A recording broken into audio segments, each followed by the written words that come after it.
In my time, in 4 years, I worked tooth and nail to bring 2 new oil wells into production. If you look at the 10 years of oil production, from 2010 when we started oil production to 2016 when I left office, we have earned about $3.3 billion from our share of oil production. In the 8 years, that's because of the work I did to bring 2 new oil wells. In the 8 years that Nanado and Bawumia have been in office, Ghana has earned $7.3 billion. And so in total, over 10 years, over the period from 2010 till now, we have earned about 10 billion, 7 point something of it in Bawumia and Akufo-Addo's time, and 3 point something of it in Professor Mills and my time. For the last 8 years, nothing has happened in our oil industry. Not a single drop of oil has been added. Unfortunately, our production of oil has reduced by 32%. And so we're producing less. So one of the things we'll do is to quicken and attract the oil companies to come back. As I speak, E and I have run away to Cote d'Ivoire because of the unfavorable environment here. ExxonMobil was going to do significant work here. Because of greed, ExxonMobil decided to pull out because they thought the environment was toxic and corrupt, and so they pulled out. So one of the things is to restore investor confidence in the oil field, and there are oil fields and compartments that have been appraised that are just waiting to begin production. And so revamping them and ramping up our oil production and gas will bring in the needed foreign exchange that will help to shore up our currency. But we must also look at getting more from our extractives. We have bauxite, we have gold, we have lithium, we have manganese, we have so many other minerals. We will work to make sure that Ghana's share of those extractives is increased so that we can have more foreign currency coming into our country. We produce gold, but because it's not streamlined, a lot of that gold is leaking out and individuals are making the profit instead of the country making it. And so we'll streamline the extractives so that we're able to earn more money. The Vice President's residence, I don't know what the current situation is, but I know that initially when we commenced the idea of creating a suitable residence for the Vice President, the former Nigerian High Commission land was acquired for that purpose. And I know that some construction took place there. Initially, our cabinet was informed that it will cost about $5 million, from what I understand. And so that money was procured and the work commenced. When the new government came, I understand, I don't know exactly what figure, but they said that it had overrun the $5 million. I don't know exactly by how much. But it's news to me that it is going to cost $30 million. I haven't seen the figures and all, but really, I wonder if we have value for money. And that's why I say that in our anti-corruption fight, we will subject any project above $5 million to value for money audit. Because until you audit that project, you can't tell whether it is worth the value for the money we're putting in. And so when we come, we'll look at the figures and we'll do an audit and see whether, yes, 30 million is what is appropriate or it should cost far less. But in these crisis times, one wonders whether that project is really a priority. Because when I was president, the Vice President lived in what is currently called the Australia House. And the intention was to finish this and move him there. But in the crisis, maybe it is not something that we should rush to finish. There are many other pressing commitments that we need to look at. But like I said, when we come into office, we'll do a value for money audit and find out whether we're spending more or less. Galamsey is a problem of compliance. We have all the laws. We have everything. It's the enforcement that is the problem. And the enforcement is a problem because those who should be enforcing it are part of the problem. Today, DCs and ministers all have small-scale concessions, and I indulge in Galamsey. And that's why I said, any person who serves in my government, if you want to be a small-scale gold miner, go and be a small-scale gold miner. If you're a DCE, be a small-scale gold miner. Don't take public office under my administration. And so we're going to countenance having any of our ministers or our political appointees involved in small-scale gold mining so that we can enforce the laws properly. And what are the suggestions we've given? One, we know the districts where mining takes place. We will open an office of all the agencies that oversee the mining sector in those districts. There must be a Minerals Commission office in every district gold mining is taking place, so that enforcement and compliance can be right at the doorsteps of the industry in the particular district. The Environmental Protection Agency, there must be an EPA office in every district where mining is taking place. And we have universities that are producing young graduates. UNER is one in Sunya, UMAT is the other in Takwa. These young graduates are geologists, they are environmental protection specialists. They have a lot of experience when it comes to gold mining. And so we're saying that we're going to identify the concessions and who hold the concessions. And we're going to employ these young people to work with the companies that legitimately own the concessions so that they can guide them in how to do proper mining. We're going to ban mining in forest reserves. As for that, it's non-negotiable. The law that was amended to allow people to go into forest reserves, the law that was amended to let people enter forest reserves to do mining will be amended to stop it. Because the figures I'm getting are frightening. And that is why the climate change is real, because our dry seasons are getting harsher. We used to have 365 days rainfall in the western region. Today it is not so, because all the forest reserves have been invaded by mining companies. And it's insightful that in the past, somebody who was supposed to protect the forest, he himself eventually was known to own about 2 or 3 mining companies that had been given permission to go into forest reserves. I think that those trees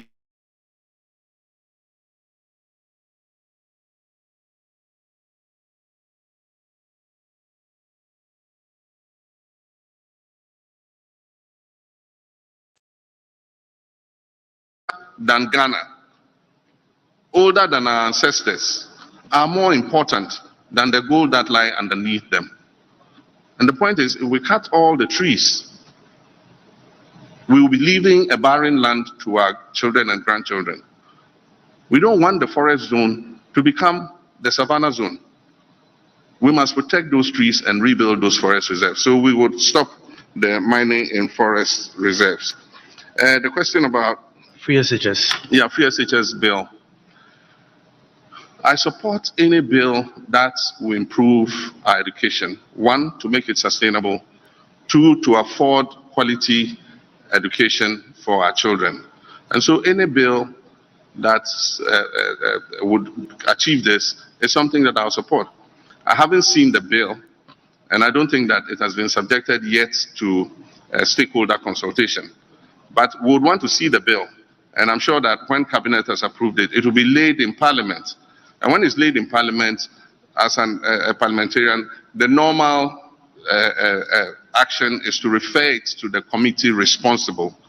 And I'm hoping that when that bill is referred to the committee responsible, it will do the proper stakeholder consultation so that we all can be on board. Because if you're making fundamental changes to our educational system, I think that parents, teachers, and everybody who has a stake in education must be involved. I don't know, we're just hearing rumors, and as long as we haven't seen the bill, you cannot say if they are authentic or not. But I think some of the things I've heard is to fuse the JHS and the SHS together. That is a very fundamental move. And so if you're going to do that, what will the impact be? What do teachers say? What do parents say? What do students say?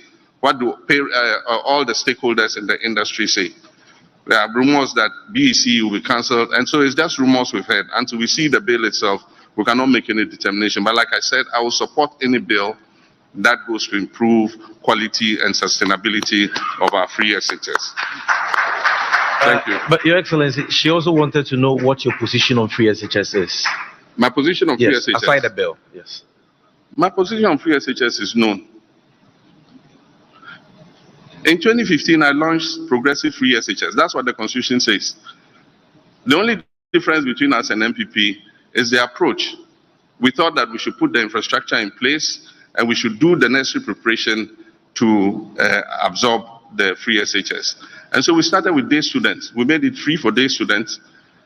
And in the second year, we absorbed 120,000 students on the free SHS. Nanado himself lauded me. It's in the media. Just if I had my phone here, I would Google it. He said Nanado lauds Mahama's free SHS. It's there. UNESCO, congratulated us for launching the free SHS. How can a person who launched free SHS be against free SHS? And so it's a political gimmick that is played by our opponents. Free SHS has come to stay. And nobody can roll it back. All we're saying is, let's improve the implementation. Let's take away the bottlenecks. Let's work to abolish the fast track. Let's be able to feed the children better by decentralizing the school feeding, the free SHS school feeding program. So those are all the kinds of initiatives we're thinking about. But we can only take that decision if we come together as stakeholders and discuss freely the challenges that it faces. Today, there is not the environment for a free discussion of free SHS. Ask any teacher or headmaster. If they make comments adverse to the conditions and implementation of free SHS, they are either sacked or they are transferred to Siberia. And so we must change that. We must free them to be able to come up and talk about it and discuss free SHS and how we can improve it. My commitment is to improve it. And so that political gimmick, if he comes, he will cancel free SHS. And I've seen some Osofutu going around and repeating the same thing. I don't know if he's, I don't know who he is, but he's also gone around repeating that same tired, hackneyed, political propaganda. I am committed to free SHS. I was the one who launched free SHS in this country, and free SHS has come to stay. Thank you very much, Your Excellency. Ladies and gentlemen, we'll be going for the second round. Aniampofo, my good brother Shadov is also here. So kindly bring the microphone here. I see Miss Ami here. I see Kwame Menka. Then I will take 2 here, so that will be 6. So let's start with Aniampofo of Metro TV. Kwame, you're seated at the wrong place. Okay. Thank you. Good evening. Thank you, Mr. President. So my first, I'm limited to 1. All right. Annie, can you increase your volume? Okay, 24-hour economy. So if you check the global countries that are practicing 24-hour economy, it includes USA, Canada, France, UK, Singapore, and the rest, Germany. All those countries are in the Western developed world.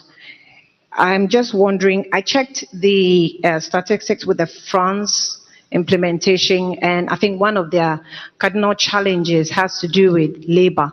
So they are largely relying on imported skilled labor now, and it's a great challenge in that country. And I'm wondering how it came to you that Ghana, being an African country, can practice a 24-hour economy compared to these developed countries, and how are we going to be able to implement it to meet the standard of implementation by developed countries where we are actually not yet? Thank you very much.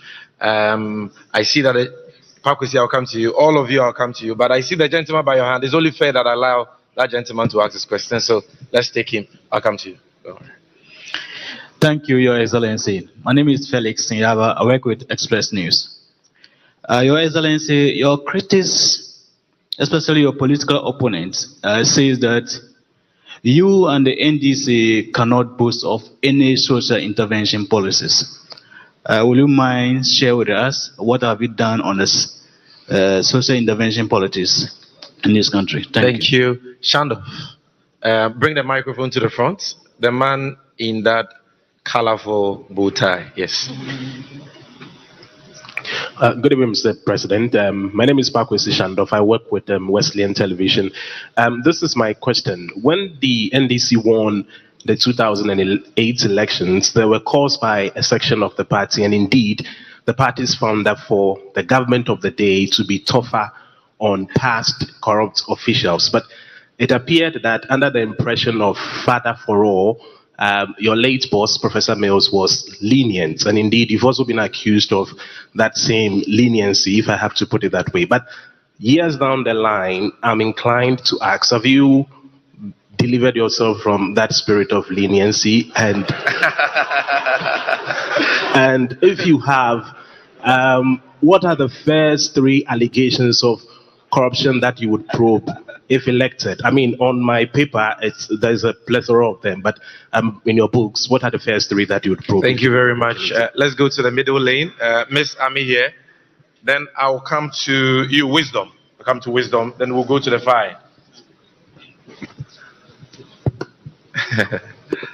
Okay. Good evening, Mr. President. I am Sewami and I work with the EIB network. So, Mr. President, at a gathering of NDC lawyers somewhere in September last year, you urged them to aspire to become judges so that you can appoint them to bring a balance to the judiciary, which you have termed as an NPP-inclined judges. I want to know if you still stand by this position, and if by this you mean that if you become president, you will appoint NDC sympathetic judges or promote them to become judges even at the Supreme Court. Thank you. Thank you very much. Wisdom, middle lane. I'll come to the last lane. Okay. My name is Wisdom Hedejome. I work with the XYZ Broadcasting Limited. Mr. President, clearly you have just 1 term, and that will make you unaccountable. I remember very well in your interview with the Voice of America, you indicated that 1 term, which is 4 years, was not enough for any president to make any meaningful impact. So does the position still remain, or can you tell us that would that 4 years be enough for you to fix the economic mess you've been complaining about? Thank you very much. Let's go to the far end. I see Kwekwe Usweje. I see Sadiq Adams. I'll come to you. So, Kwekwe Usweje, stand on your feet so that they can see you. I see Sadiq Adams also there. I'll call you. I've seen all of you, so don't worry. Thank you very much, Sami.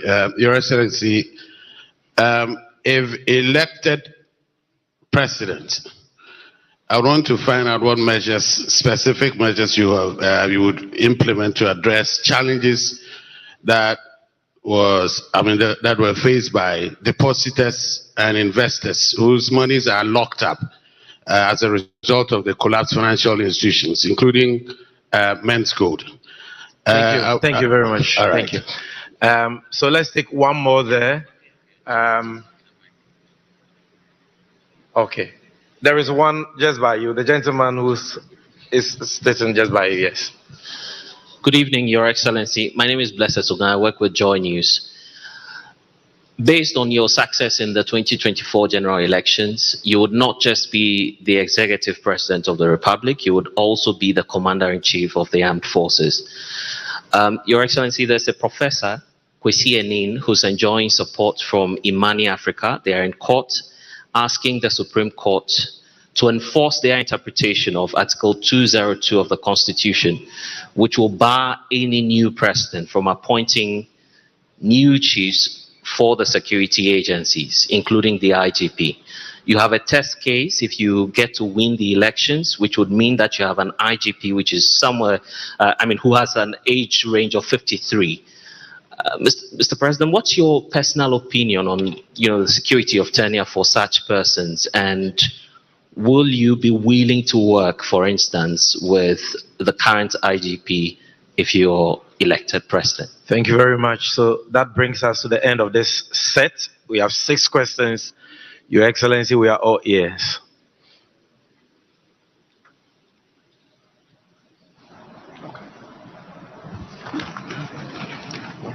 Thank you. And the first question was about the 24-hour economy and the countries that are implementing that policy. Indeed, there are several countries implementing it. And as you said, Ghana would probably be one of the first in Africa to begin the implementation of this policy. It is not new. For those of you who have access to the 40-year development program, which was passed under my administration, the issue of the 24-hour economy was embedded right in there. And it is meant to accelerate our productivity. It is meant to increase opportunities for employment. And so the example you give for most of those European countries is that they have an aging population because birth rates are falling so low. So even as they accelerate their economies with more shifts to increase production, they don't have the labor to be able to service that 24-hour economic policy. We have an abundance of labor. We have young people willing and able to work. And that is the more reason why we even have a better justification to implement the 24-hour economy. But of course,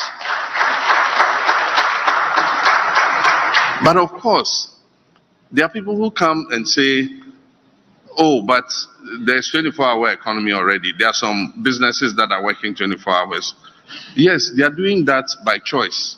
That just a few of them think that they have the capacity to work 24 hours. So it's just by the decision of the owner of the enterprise that he can implement it. It has never ever been a policy in Ghana.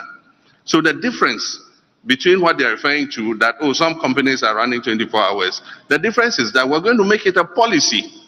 And it's going to have, the guidelines for that policy and what government can do to encourage more companies to run 24 hours. That is a simple thing.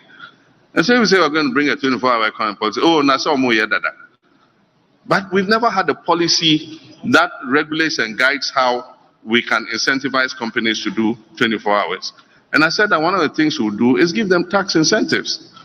Because one of the things that adversely obstructs businesses in Ghana is our high taxes. And so if you give some of these companies a tax break, it will encourage them to pump more into production so that they can employ more people. And so that's what we also have the issue of safety. Because if companies are working in the night, you must guarantee that they are safe to work. And that is an obligation of government. You don't expect the companies to go and hire security people to come and guard them so that they can work. Government must make sure that it creates a safe environment for the 24-hour economic policy to work. Aside from that, transportation. We need to provide an efficient transport network so that even in the evening, people who have to go to work can get easy, affordable transport to run. And that's why we imported the Ayalolo buses, which today are parked in some graveyard. They were never utilized. Government said they didn't have the money to implement it. But it was a combination of interest between government and the private sector. And so GPR2 and all of them were involved. And it was going to run as a bus rapid transit system so that people could catch buses to and from work at whatever time that they close. And so when we come, we're going to revamp all those bus rapid transit systems and buses. Why the 24-hour economy works in some of the developed countries is at any time of the day or night when you go to a bus stop, you get a bus to transport you to work. And so government has some obligations under the 24-hour economy. There are many places that we can easily change into a 24-hour economy mode. The judiciary announced recently that, judges are going to sit later than they have done. And so it will mean that people have access to justice better than if they sit the normal time that they sit. If you go to the ports, when the ships come, even at night, the cranes are working and offloading the containers. But why can't I go and clear my container at night? Do we need more customs officers? Yes. Must we get more bankers so that we can make our payments and clear our goods even at night? Yes. And so there are things that government can do to make the 24-hour economy possible. Government has its obligations, and we are going to make it a policy so that the private sector can come on board and be able to do so. People talk about demand. The demand is there. We import 3 billion worth of food products every year. And some of these things we can produce ourselves. And so you can't tell me there's no demand. If there was no demand, why are we importing? If there's no demand for vegetable cooking oil, why are we importing vegetable cooking oil? It means that the demand is there. And so if we can increase productivity, we can meet the demand, our domestic demand. But apart from that, we've been giving the advantage of the African Continental Free Trade Area. It says register your brand. As far as I know, Ghana has registered 70 products that it intends to export tariff-free into other countries. We can increase the number of products that we're exporting by increasing demand. We have pharmaceuticals. We have a developed pharmaceutical industry. When I was in government, I gave them money to expand their production to Binko, NS Chemist, Dan Adams, all of them. They have the capacity to increase production and work 24 hours, both to feed domestic demand and also for export. And like I've said somewhere else, we're going to use government's financial muscle to help Ghanaian owned companies, Ghanaian registered companies. Because the market, and I'll give an example, the market for pharmaceutical products, if we give a bias towards Ghanaian made products, and even if they are marginally more expensive than foreign products, we buy them, we're keeping employment in this country. But if we go and bring those analgesics, we bring those antibiotics, we bring those cough syrups from India and other places, we are exporting jobs to those countries. And so we use government's financial muscle to give an advantage to Ghanaian registered companies so that they can produce more and employ more of our young people. And so that's to do with the 24-hour economy. I've heard this thing said so many times, and I wonder the basis why they say so. The NDC has no social intervention programs. It's the funniest thing I heard. Who brought the District Assembly's Common Fund concept? It was the NDC. We put it in the 1992 Constitution and said 5 to 8% of total government revenue should go directly to the districts for their development. So if you go to your district and the District Assembly has built a school, a KVIP, a nursery, a sports recreation, a community center, it is a social intervention of NDC that has produced that. Who introduced the GET Fund? It's Rawlings, NDC. We passed the GET Fund law. But for the GET Fund, where would our education be? Most of the educational infrastructure in this whole country is being provided through the GET Fund. And so how can you say we haven't introduced social intervention policies? But in any case, what is social intervention policy? Is an action or policy that provides social services or social benefits to the people. And so it's not only GET Fund and other things. We have provided more access to water than any other government in the history of this country. When Professor Mills came into government, access to clean drinking water was 58%. By the time we left office, access to clean drinking water was 76%. For Accra alone, we added 40 million more gallons of water. In 8 years, not 1 gallon has been added. And I hear the Ghana Water Company say, oh, Accra is overgrowing its supply of water. It's overgrowing its supply because in 8 years, you have not added a single gallon to it. You must plan and know what your population growth rate is. And you must continue to put in the capacity to bring in more water. And that's why I'm saying that we took water and brought it in from the northern direction of this country. And so Adenta and other places that had never gotten water for almost 15 years saw their taps flowing for the first time. Today, I'm sure your taps flow twice a week or something. If you don't store water, you will run short. And so we need to invest to bring more water supply, not only to Accra, but to all our growing communities around the country. And so if you are a government and you haven't invested in improving water, definitely access to people will be denied. We've extended electricity more than any government in the history of Ghana. Electricity is a public good. when electricity arrives in a community, it changed the lives of the people very rapidly. People can engage in small-scale enterprises. It was Rawlings who introduced the Rural Electrification Program and the National Electrification Program. And so today, when we say that Ghana has more than 80% access to electricity, it's because the NDC introduced those policies for us to be able to do so. So how can any person say that NDC has not introduced any social intervention? Even the NHIS. NDC started a pilot in Damango and Nkranza for the NHIS. Implementation started in President Kufuor's time. But what President Kufuor introduced was a mutual health insurance scheme. And so your card, your NHIS card, allowed you to access health services only in the district in which you were registered. Today's National Health Insurance Scheme was introduced by Professor Mills. He changed it from a mutual district insurance scheme to a national health insurance scheme so that your card could access health care anywhere in Ghana you go.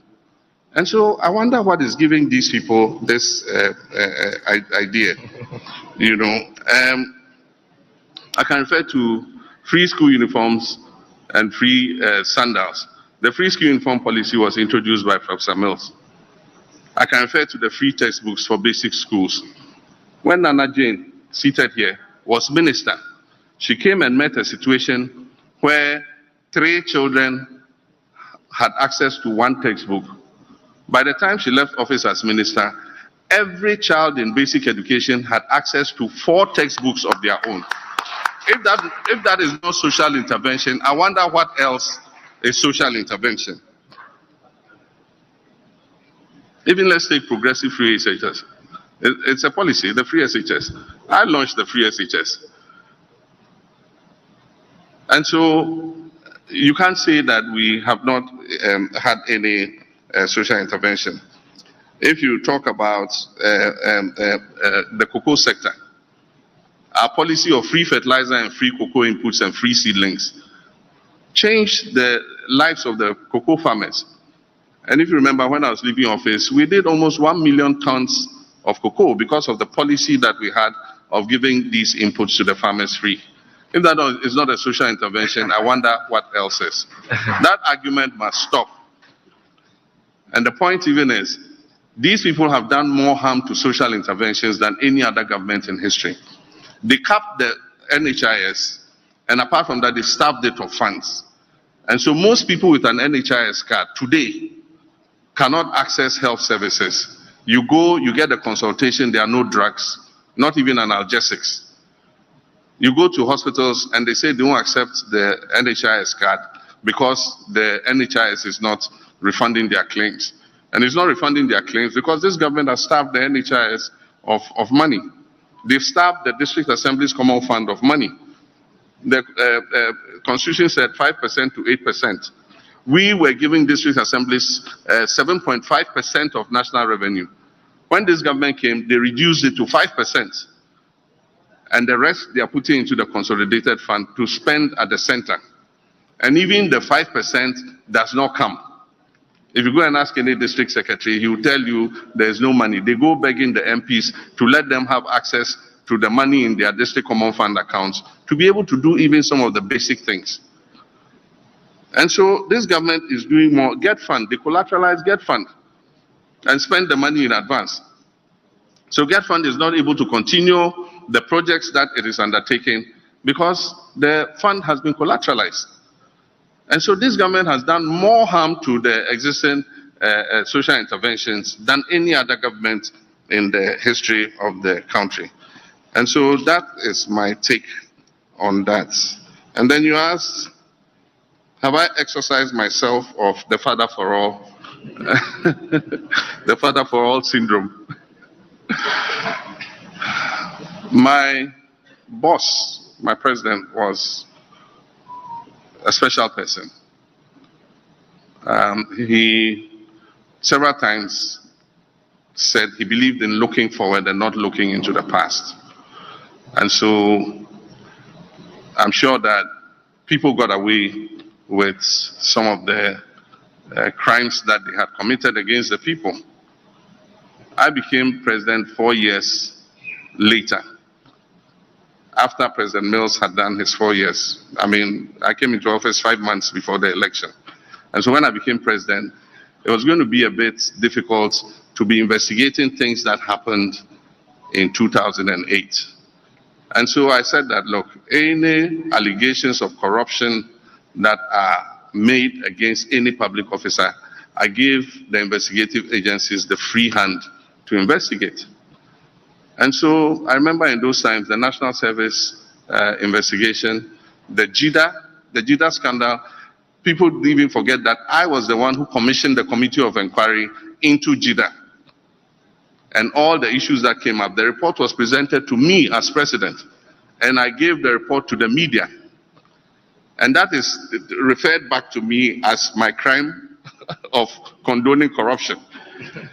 The fight against corruption begins with shining sunlight into an area, and that is what I sought to do. And so when we gave the JIDA report to you guys, it was referred to the Attorney General. And the Attorney General began to take action. Some of the people involved went to court to restrain the Attorney General, and the court processes took forever. There were others where there was prosecution of my own colleague and friend, Abu Gapele. The Attorney General put him before court, and he was jailed. It was recently that President Akufo-Addo granted him amnesty. And so the will to fight corruption was there. We even retrieved monies from some of those involved in JIDA. We retrieved as much as 50 million Ghana cedis at the time. And so the track record is there. And I can assure you, if you believe that I was imbued with the Father for All syndrome, it has been exercised.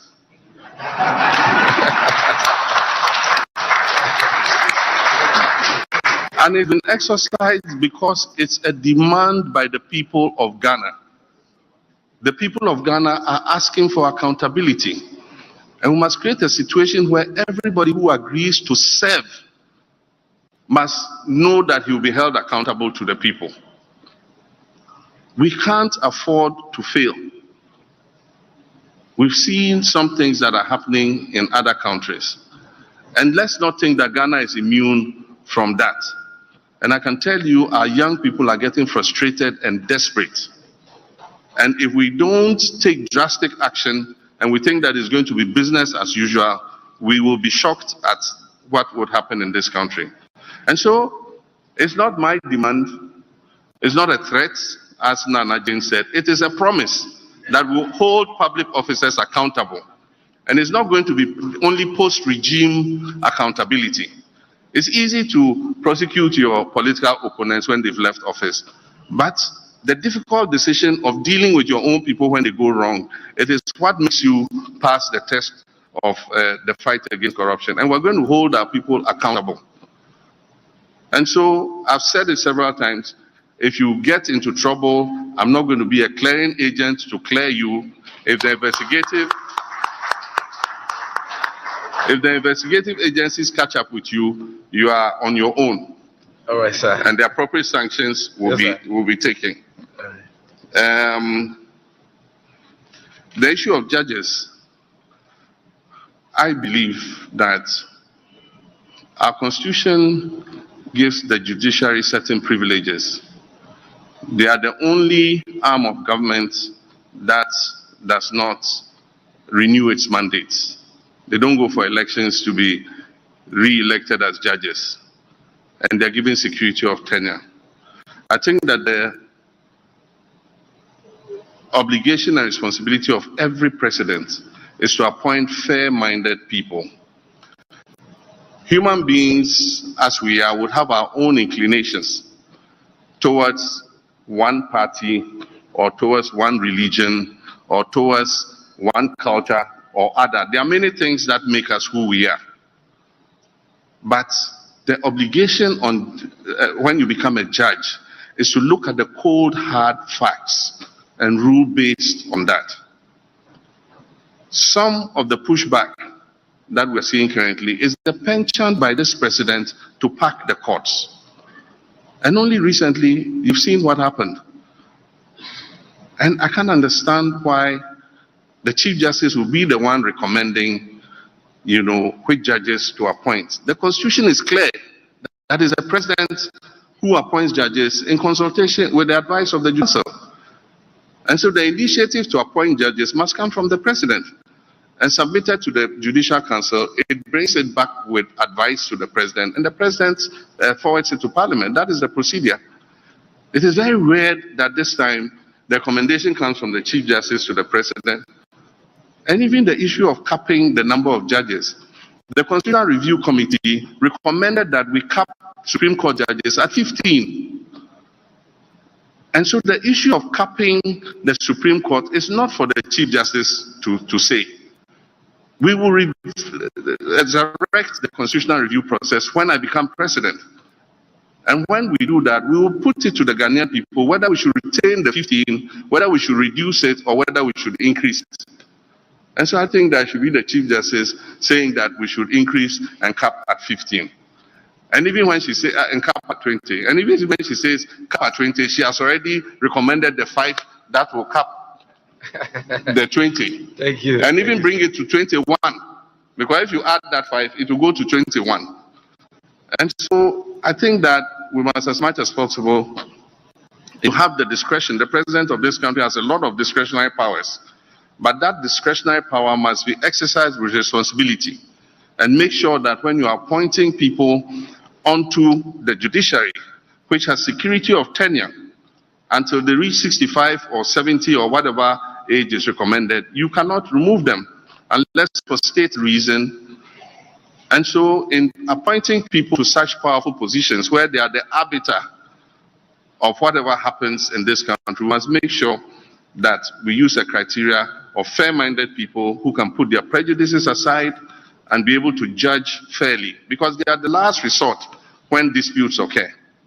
And so I think that that is the... I was speaking in Elubo when I made the statement that I made. And that statement was in 2016. And it was made to justify why I deserved a second term in office. And I believe that at that time we had made significant steps in terms of stabilizing the economy, in terms of infrastructure development. We had brought the Echabo gas processing plant on stream. We had been faced with a crippling energy crisis. We had turned it around. By 2016, we had stabilized the power situation. We had worked hard to bring 2 new oil blocks on stream, which increased the volumes of our oil production and the value of our production. We had introduced a new Energy Sector Levy Act, which today is bringing in almost 9 billion cedis a year. And so there were several things that we had done. We had established a new port at Tema. We had built a new Terminal 3 at our airport. We had expanded the Takrady port. We had expanded educational infrastructure. We had expanded health infrastructure with district hospitals and regional hospitals. We had expanded access to electricity and water. We had built new markets in many places so that we could improve trade and commerce. And so on that basis, I wanted another term to be able to continue and consolidate what I had done. And that's why I made the statement that I did. But this time, I come back to the job with experience. And I'm going to hit the ground running. And so even though 4 years is short, I believe that in 4 years, we can reset our country. And there are objectives that one wants to achieve.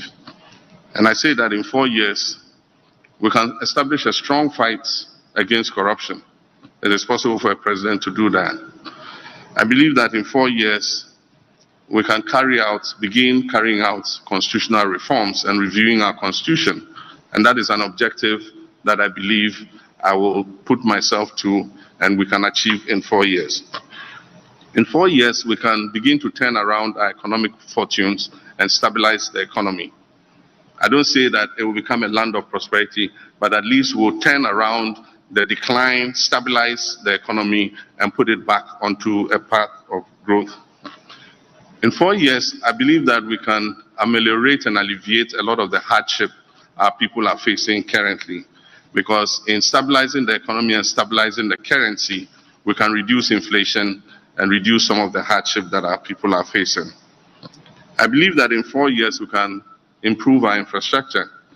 If we implement the big push, we want to put $10 billion over 5 years in infrastructure development. It will include roads, it will include bridges, it will include the essential infrastructure that will make our country run. And I believe that in 4 years, with the implementation of a 24-hour economic policy, we can begin to create more jobs for our people. And so, yes, I think 4 years for the reset objectives that I have mentioned, one can create a turnaround and create a platform for resetting our country and giving it the opportunity to take off.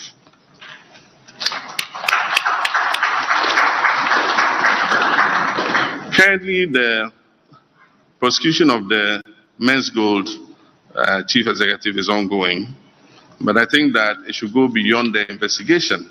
I don't know how far they've gone with identifying the assets of Men's Gold and identifying the holdings, validating the holdings that people had. It is only when you've done that and you know what the quantum involved in that you can make, promises and assurances of how to alleviate the suffering of Ghanaians. A lot of people really suffered under this Men's Gold, and many of our public servants and others who were enticed to put their monies in have suffered because of what has happened. And so when we come, we'll accelerate the prosecution of the person involved, but we'll also go one step further to look at what assets are recoverable and see what the quantum of investments that were made. Some people talk about some amounts of money, but I don't have that validation. It's until we have that validation that we can make an assurance that some restitution can be made. I'm aware of the case in court, and I don't want to comment on it in order that I'm not in contempt of court. But I would say that the security services are different from the public services. And that is why the head of the security services is called the Commander-in-Chief. Security rules and ethics are different from what we have in the public services. And so if you are a Commander-in-Chief and you cannot even change your guard, then change the Commander-in-Chief title. And so, without prejudicing what is going on in courts, let's see what the courts say. But I do believe that we should be able, if you ask me, I do believe that we should be able to put the right people in the right places at any time in order to ensure the safety of our republic. If you do happen to have a security chief who is not effective, and because we pass a judgment that the president cannot touch him, it affects the safety of the citizens. And when it comes to safety of the citizens, it is something that we must take seriously. If a public servant makes a mistake, the consequences are not immediate. But if a security chief makes a mistake and we lose a life or people suffer harm, the consequences are irreversible. And so we must look at everything that goes with it. But let's leave it to the wisdom of the courts to make a decision, and then we'll decide how we all go forward. Thank you very much. Thank you very much. I can see the 2019 Journalist of the Year, Samson Ladi Ayinene here. Go to, no. That side. He's in the red and black smoke. My Fulani brother, Umar Sanda, you are next. I'm Regional Balance. Regional Balance. Paka Wilson, Ashanti Regional, I'll come there. Then the sports journalists are here. Sadiq Adams, you're still here. Michael Utieje, Pakwesi Asare, I'm coming to you. And His Excellency has told me that you'll be extending the time, so don't worry. Senior, the floor is yours. It's refreshing to hear about what could be done about corruption. And Mr. President, when you were voted out, I encountered many civil society leaders who said the corruption was endemic and extending the time of the NDC would mean the corruption will get worse. I hear the same civil society leaders repeat the same thing, that at least one benefit we can get as a country is not to keep a government in for 8 years because the corruption will get bad. I don't believe that we must get to elections before we can get what we deserve.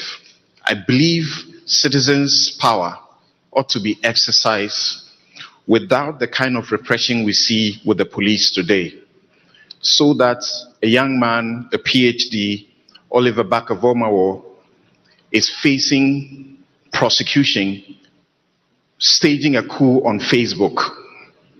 That ridiculous thing. I don't know if you will instruct your Attorney General to file a nolle prosequi to stop that nonsense. Now, you kept repeating reset, reset, reset. I believe it must be a very important word to you. In Kenya today, there is a reset, and the citizens are forcing it. 47 corporations, SOEs, are being dissolved. 50% of the president's advisors are losing their jobs. My question to you is, 8 people were killed in elections in 2020. We are 4 years down the line.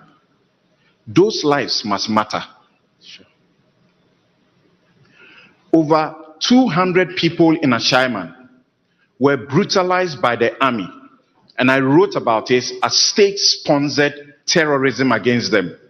180 of them were arrested by the military, manhandled and released without anything. As we speak, nothing has happened. What have you done as the opposition leader about these things? Thank you. What will you do about these situations? Thank you very much. You see, I've given you a lot of time. So when I come on Newsfile, kindly return the favor. Umaru Zanda. Thank you, Sami. Good evening, Mr. President. My question is, we are at the Kempinski Hotel.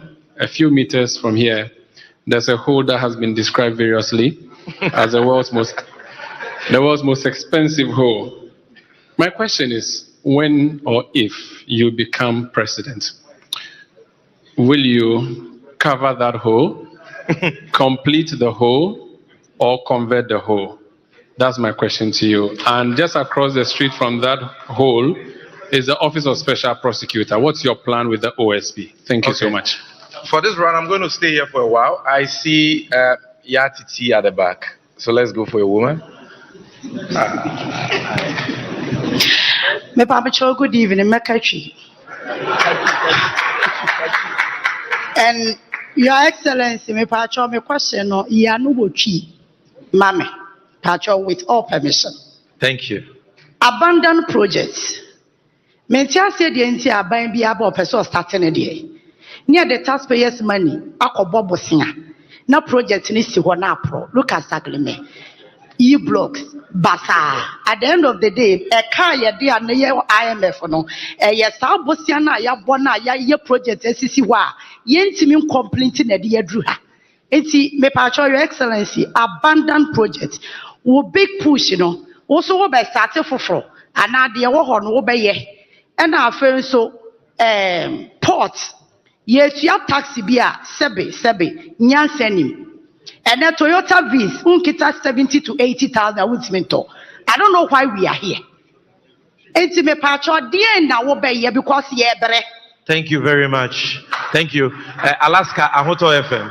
Alaska. I'm coming to you. I'm staying here for a while. From here, I'll be coming. I see Samuel Wontoko, Kwame Menka, Erica Hianyo, Bernard Avile.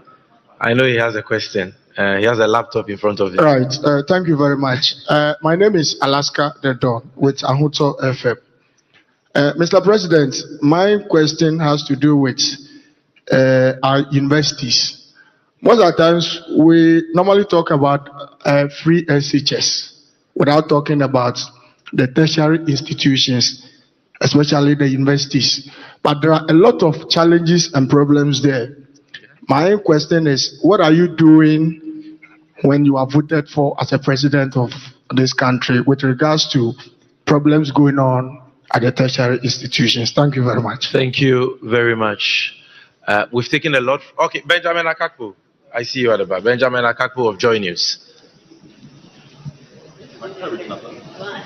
Thank you very much. I have one question in two parts. Your Excellency, you spoke about the Tema oil refinery in May. You made mention of the fact that you would revamp the Tema oil refinery and that some of its problems are actually because it's a state-owned enterprise. I want to know what exactly is the plan. I feel the Tema oil refinery is a blot on our national conscience. What exactly is the plan? And feeding into that, you spoke about reliable internet.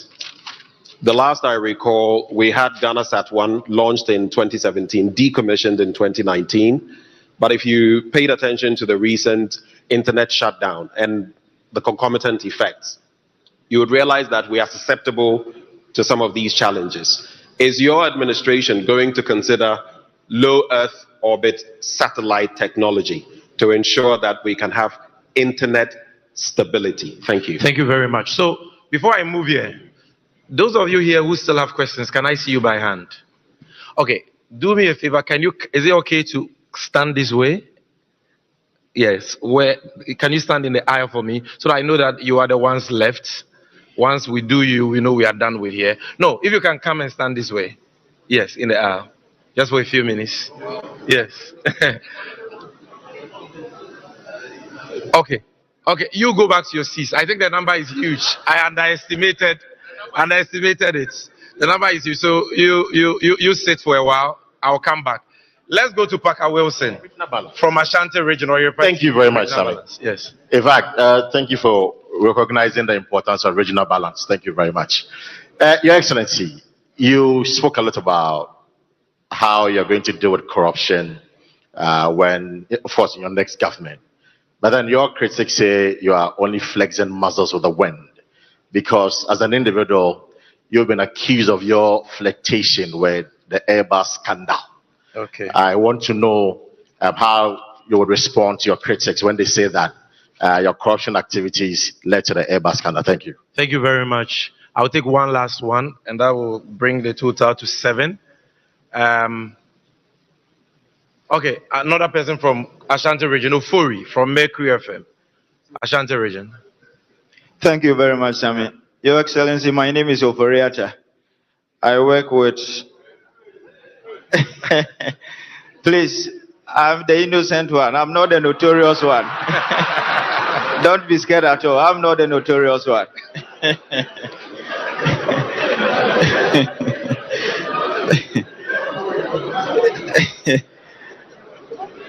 Please, I can assure you that everybody is in safe hands. I'm not the notorious one. All right, we are all yes. Okay. I work with a Class Media Group, specifically Kumasi FM and Adesha FM in Kumasi. Your Excellency, in some times past, a member of this government died, and in his will, it became known that he had devised a plot of land in Achimota Forest for a relative, as if that was not enough. Now, there is a problem between the organized labor and government in respect of state hotels which are on the verge of being given to a cabinet minister. This week, a minister of state did tell Parliament that an amount of 399 Ghanaian cedis had been spent on the pit called the National Cathedral, at a time that what is seen and felt on the faces of the Ghanaian youth are homelessness, hopelessness, and joblessness. My question is that, when you are elected into office, what will you do to, 1, stop the reckless and irrelevant state capture by government officials, and also 2, to restore confidence in the faces of the Ghanaian youth? Thank you very much. Thank you very much. It's been too much politics, so I'll take Sadiq Adams. I know his question will be on sports. And His Excellency says he will be crisp with the answers for this round, so that's why I'm taking more. Yes. Thank you very much for the opportunity, and good evening, Mr. His Excellency, the former president. My question is, Sami said, on sports. As a nation that prides itself as a sports nation, we currently do not have any world-class or international Category A stadium in the whole of Ghana, despite millions of dollars sunk as creating infrastructure for the sports. What is Mr. President's vision in getting the best of infrastructure to unearth talent, and to tie that in with the 24-hour economy? We travel around and see that sports is a very massive part of nightlife in countries, even in Africa, but Ghanaian sports is designed that after 6 p.m. we all go back to sleep because of the lack of facilities and other amenities to enhance the creation of jobs in the night for sports. What is, or how is the 24-hour economy designed? I've heard from our great trade business. How will that capture and affect sports so that we have around the clock sports development and enhancement in the country? Thank you very much. Thank you very much. Your Excellency, the floor is yours, sir.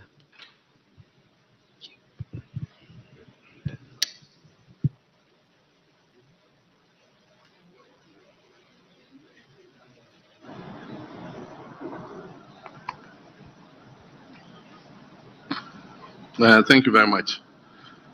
I'll just add a few things to what I said about free SHS. One of the objectives we would set ourselves in terms of looking at the implementation again will be to allocate dedicated funding for free SHS. If we agree that education is the most important driver of prosperity and growth, then we must be prepared to identify and earmark funds for it. We already have GET Fund, which goes into infrastructure, but we must find dedicated funding to be able to implement the free SHS seamlessly. Also, in addition to the question I answered in terms of 4 years, I have heard somebody say that 4 years, if somebody has 8 years, he'll be more responsible and accountable.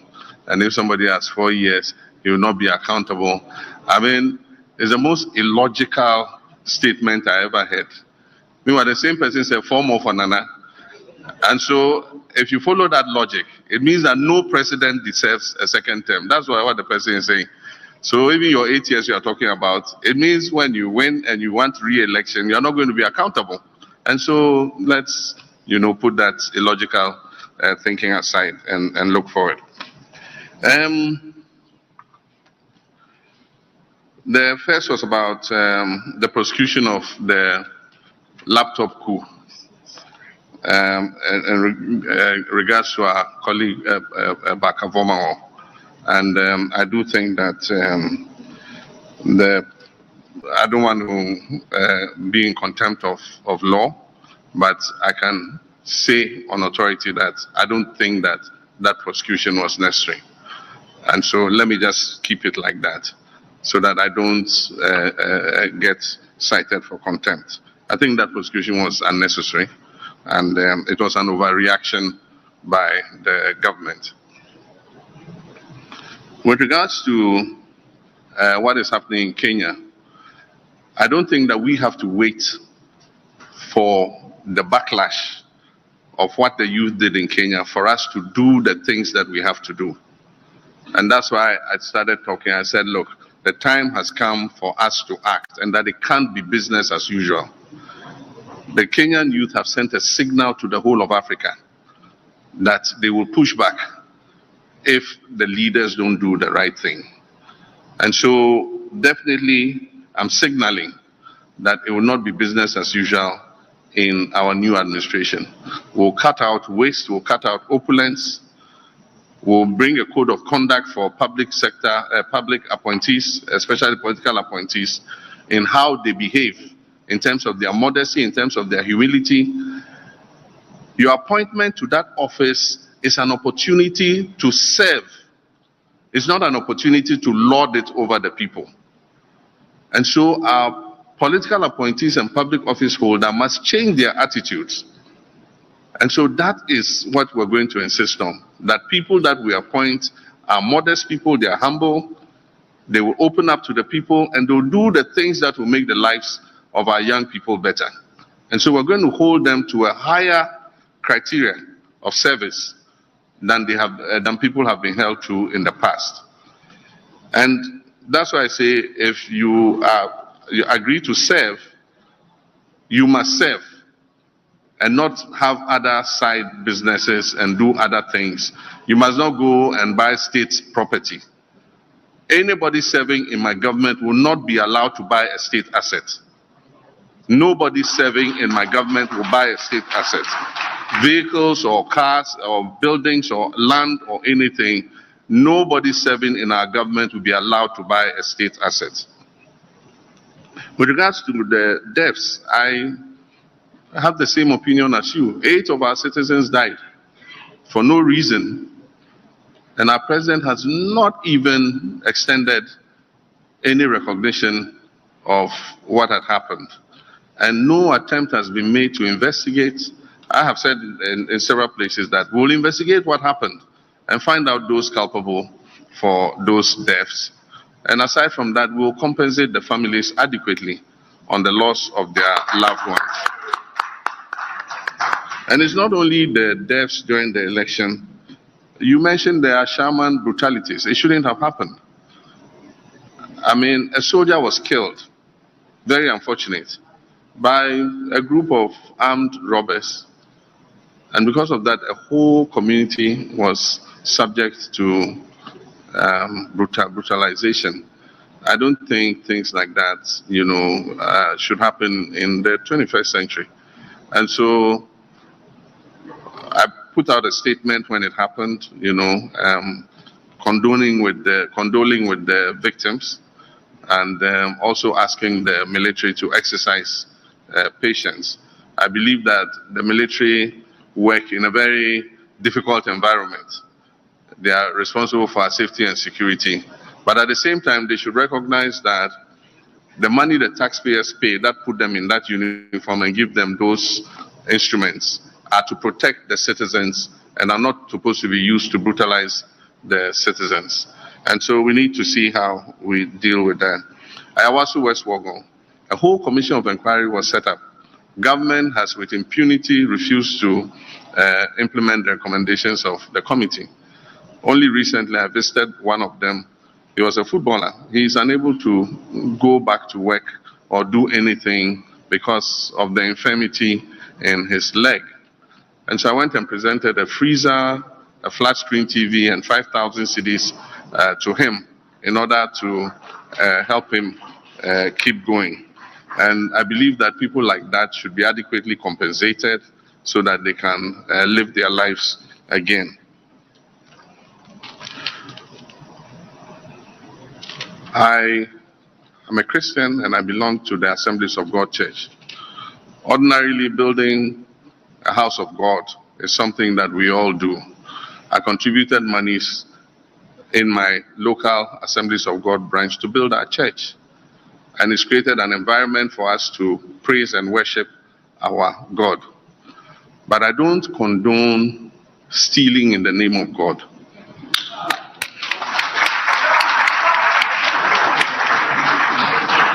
And that is what has happened in the case of this National Cathedral.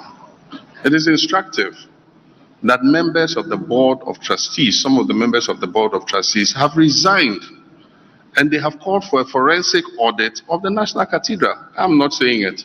Members on the board believe that fraud has been perpetrated against the people of Ghana, and they are calling for a forensic audit. At the time this National Cathedral came up, it was somebody's personal commitment to God. And we are sure that public funds were not going to be used for the National Cathedral. Unfortunately, we hear that 300 and something million has gone into it. Where did those payments go? Were they justified? Who did they go to? These are all things that we have to unravel. And I think that that is the first thing we do before we even decide what to do with that huge pit. And so first, let's investigate and do a forensic audit. And if people have, illegally and unlawfully taking the monies of the people of Ghana, they must be made to refund those monies. And so that's the first thing I'll do with regards to the cathedral.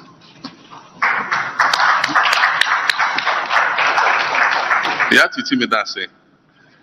I'm say question I will say no idea me no ewo baby bebre me so make say idea ye say aban eba na ehya ase ene mpuntunjuma ewo baby bebre e bia market and school and hospital we be say aban foforo ba na ekire say omo dream say omo discussion mu a credit no ebeko aban dada ne nchen enti no mo twegu na omo ankasa omo akɔhye omo de ase na meka se nyame ya adom ne eba sika ye wo ye de behwe saa mpuntunjuma ne bebre aka a ekire se ye twegu na ye de ye sika hye mu ne etimi ewie saa njuma no asa ne ya hye ase ene foforo enti meka se district bia ye be inventory of all projects ekire se aban aban ekɔ ne nyina omagya egu ho na every year budget a yɛbɛyɛ bia yɛbɛyi sika egu nkyɛn a ɛkyerɛ sɛ yɛde bɛwie sɛ ndwuma no nti 4 years a mɛwɔ aban mu a mɛyɛ president no afi bia yɛde sika bɛto hɔ sɛnea ɛbɛyɛ a every district ndwuma a ɛwɔ hɔ a ɛkyerɛ sɛ yɛgya ato nwura mu no yɛde saa sika no ɛbɛtoa so na yɛwie ansa ne ahyɛ ase ne foforɔ because wokɔ baabi bebree a classroom block yɛnwie obehu na assembly aka sɛ oh yɛhyɛ ase ne classroom block foforɔ anka sika a yɛwɔ no yɛmfa nwie nea yɛnwie no ansa ne ahyɛ ase ne foforɔ nti ɛno me ne oyɛ adwen sɛ abandoned projects ɛwɔ sɛ yɛhwɛ na yɛyɛ nea wokaka ho ne taxes and levies ampa wohwɛ adeɛ baako a ama Ghana kane na yɛsɛ yɛyɛ favorite destination for investment and they say na your taxes ne levies ewo form kakra and so afin so there em say senya aban ama your economy no ahwe ase no IMF program a omuko mu no IMF akachiro omo say yeto a yeje anasa revenue a yenya no e was see pager ekodru 24%. Kane near 15%. Taxes are almost there 2 years. A pager ya about 17 point something percent. And so almost by 2028, I will see it drew 24%. In the chest say omunya ye sa taxes now de gu so no. Enya enru pempenswa yebeka say omowie. Enti na now person omode VAT to electricity so. That was one of the reasons.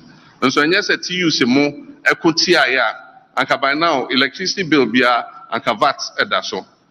Yenkwa ni oman a ewo wiase ha nyina a echese yare aba eko a yeji eto efa sa yare no COVID levy. COVID aba eko China bibia COVID efrimpo ye nje omo COVID levy. And so Ghana kwa na eje COVID levy.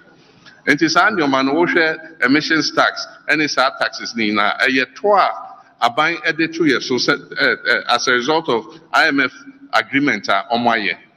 And you know because oh meba mecha a mu wo are buying musisia so bet me twa mu shase nature a namato a number from near whom.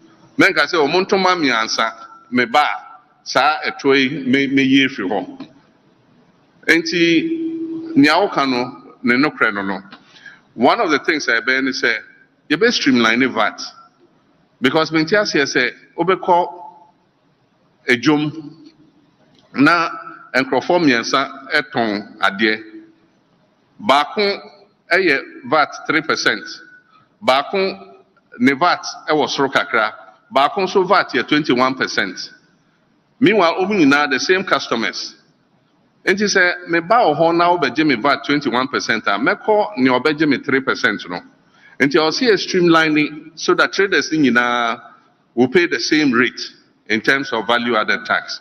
I feel so port send your kind of Toyota Vitz. Edano mini guta foshiaye.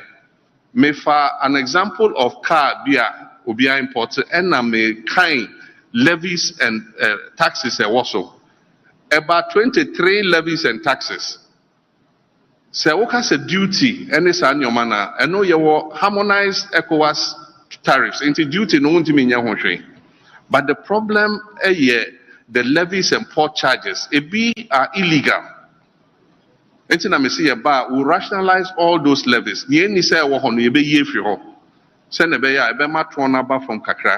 But the major thing I was saying we have to stabilize the currency. Because it will affect BR. One of the reasons I'm confused and they said this week Ubeko na currency no, yes, Bank of Ghana say currency no, exchange rate near say. It is at one near Bejo port. The next week Ubeko na CD a free ABR 14 about 15.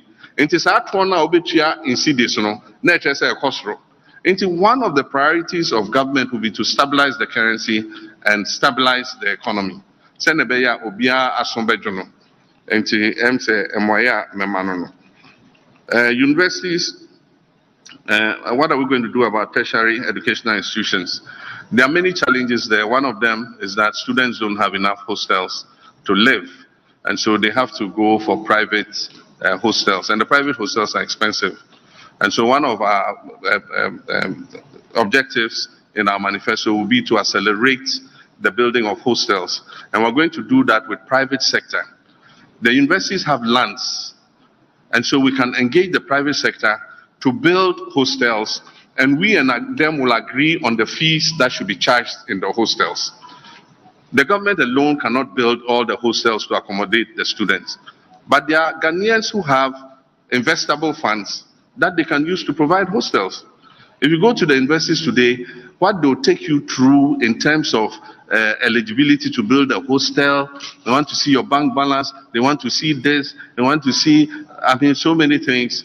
It makes it difficult for the private sector to come in. But if we apportion some land in every university and say people who want to invest in hostels should apply, we'll go through the criteria fairly and transparently and allocate the lands for them to build so that our students can get accommodation. That will be one way of doing it. Aside from that, we'll uncap the GET fund. This government has capped the GET fund. And so any money that exceeds a certain statutory threshold goes into the consolidated fund. And so the GET fund is not receiving enough money. Apart from that, 60% of the GET fund has been collateralized with the Dachi bond. And so only 40% of a capped GET fund is available to continue projects. And so we'll uncap it and we'll liquefy the GET fund so that it's able to continue to do the work it's doing. To ease the pressure on students, we will enhance the student loan scheme. Recently, I heard the administrator of the student loan scheme say there's a 50 million Ghana cedis funding gap.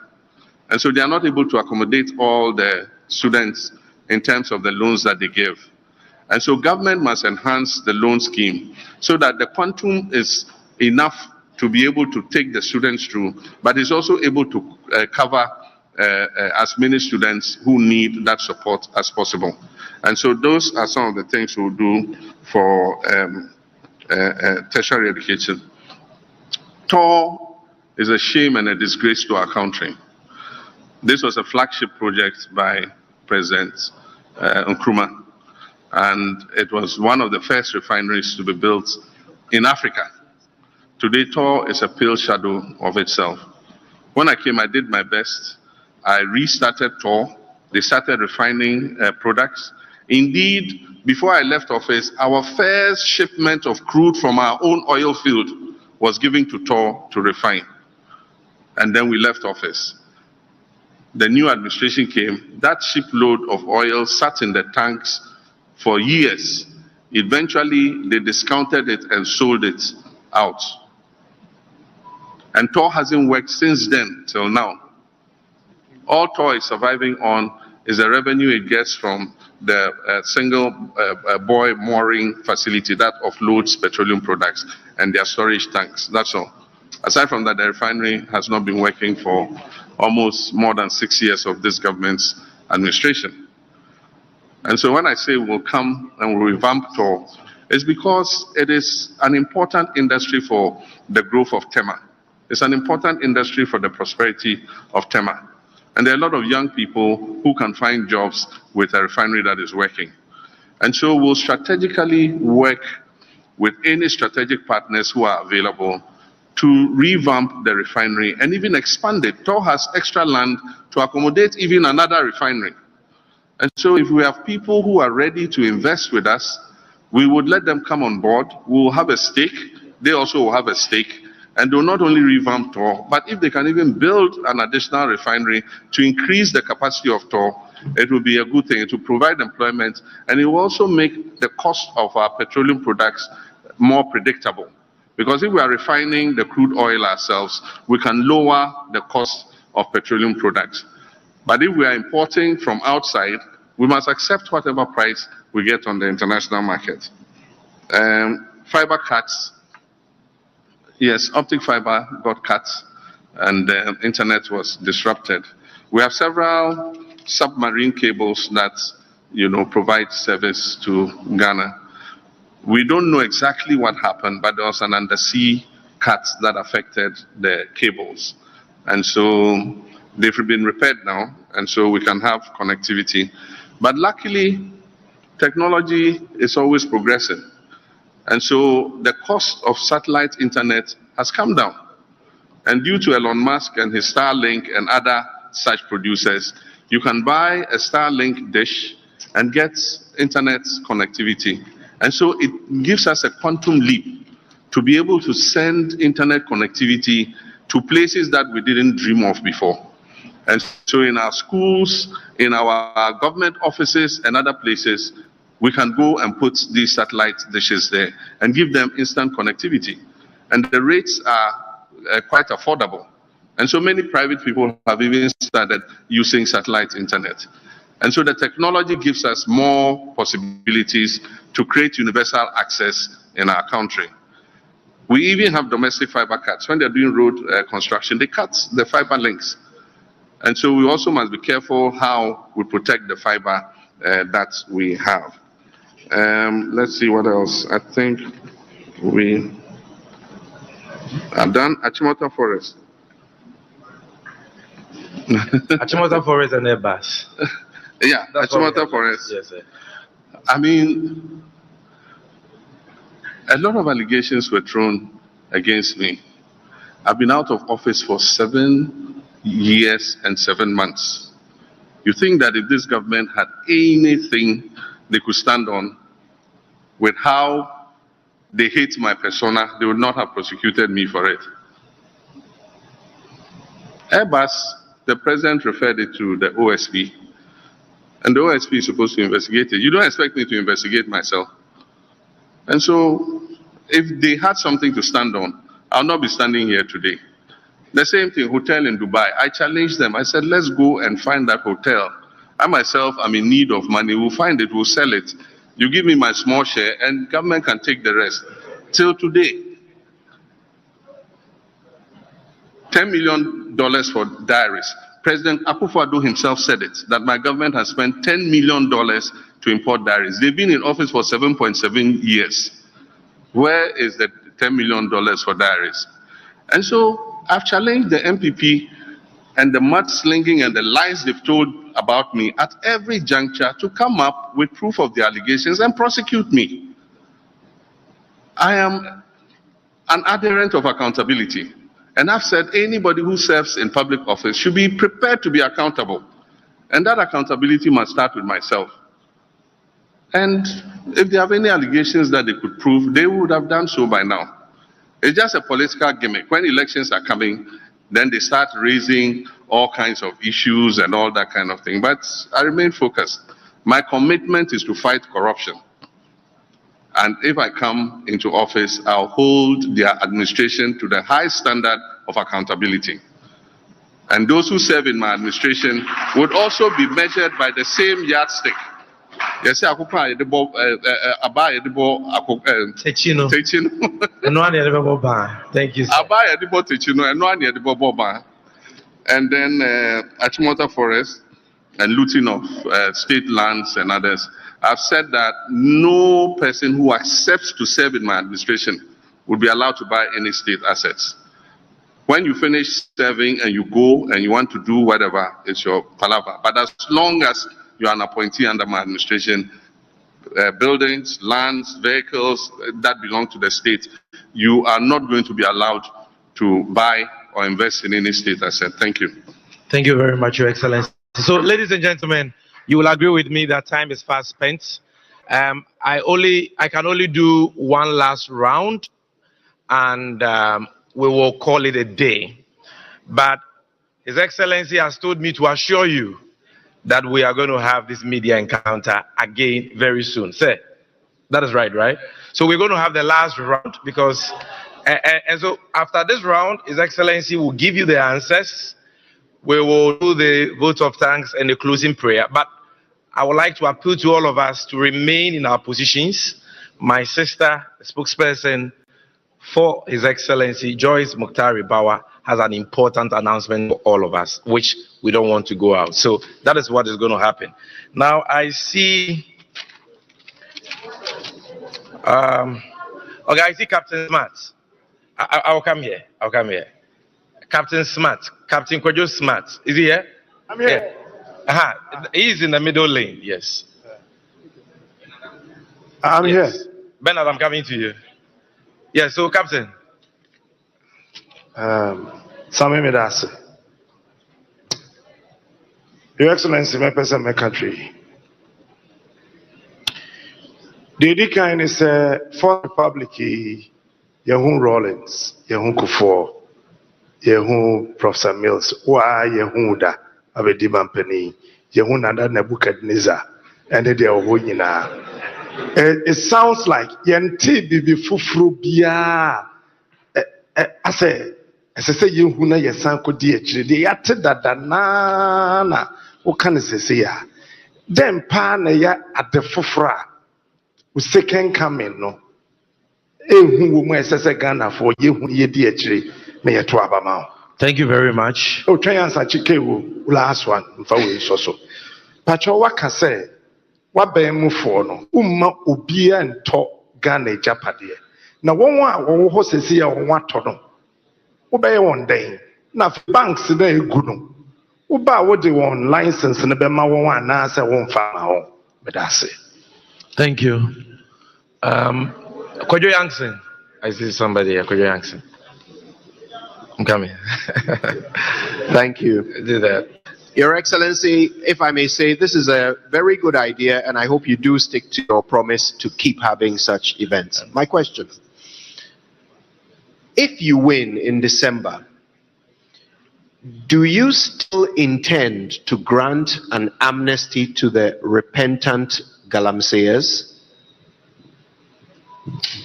All right, thank you. Pakwesi Asare, you've had your hand up for a long time. Pakwesi Asare. Yeah. All right, thank you very much. My name is Pakwesi Asare. I work with Media General. So recently the IEA was calling for a law that will prolong the term of the governor of the Bank of Ghana to exceed that of the tenure of the president. I know that's the status quo. I think the governor has 4-year term, which is conterminous with that of the president. If you have the chance to renew the contract of the Bank of Ghana governor, would you do that? And you had severally called for a cabinet reshuffle. You had asked the president, Anadodan Akufo-Addo, to reshuffle his finance minister. He did that, and you never applauded him. Why? Thank you very much. Bernard Avila. We come see.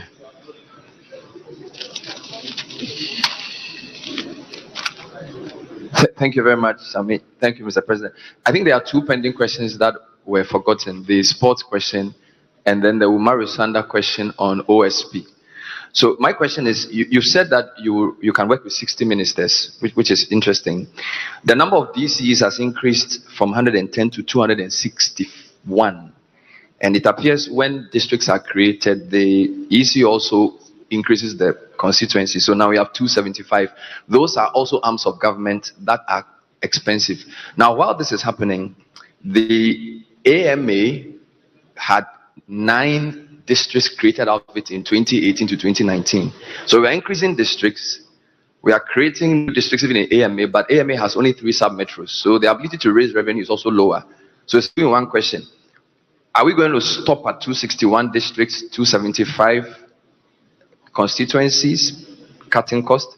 And within that same question, the issue of AMA becoming only 3 sub-metros, they can't raise enough revenue. So it's difficult to manage the city. You've spoken about building a new capital. Does that mean Accra is a lost cause? Thank you very much. Charles Okran of Daily Graphic. Charles Okran of Daily Graphic. Yes. Good evening, Your Excellency. Please, we've heard you talk about a lot of programs and policies, but we find ourselves under a very watertight IMF policy. Under a John Jane administration, would you review would you ask for a review of the IMF program with us? Thank you. All right, bring the microphone to the front bench. There is a lady here who has a question. It's important. Yeah. Thank you so much. Finally, on behalf of the women, I was about to start a gender protest, but thank you, Sami. Your Excellency, good evening, and thank you for your time. My name is Nwong Falong. I've heard you outline certain intentions towards gender equality. What I have not heard is the Affirmative Action Bill, which we believe is a critical accelerator towards gender equality. Do you have specific, targeted, special commitments towards the Affirmative Action Bill? I can see Shamima Muslim smiling. Thank you. Kamini, I was told that you had a question. Kamini of 3. Gender balance. I think is she at the back? Let's give more female. Yes. Okay. Your friend Nana Major Kumeka Pacho is about the general election. 2016, Your Excellency, Satamuna Owa Baimu. Midnight after 7 December, Madame Charlotte announced say almost system now. Ya hacking into their system. And never be see. And then 2020 general election, so you see till today. MCBS 6 results in Electoral Commission, Madame James announced the specific one, and now the Danko Kufado Edi winning 2020 general election. So sometimes no anchor for Ebisa say, Otu Abano Kra, it will be difficult for NDC to protect our vote. Thank you very much. Randia Haji, you've had your hand up for a long time. Randia Haji. And then we'll take one last one. I'm very sorry that. All right, thank you. My name is Randy Haji, Wezo TV. Mr. President, it's been 6 years now. The whole airport was completed. It's in a sorry state, I must say. The last time we had a commercial flight there was in 2022. And per my checks, we have spent close to a little over 2 million Ghana cedis in terms of maintenance in the last 2 years. Yet, the place can be best described as a white elephant.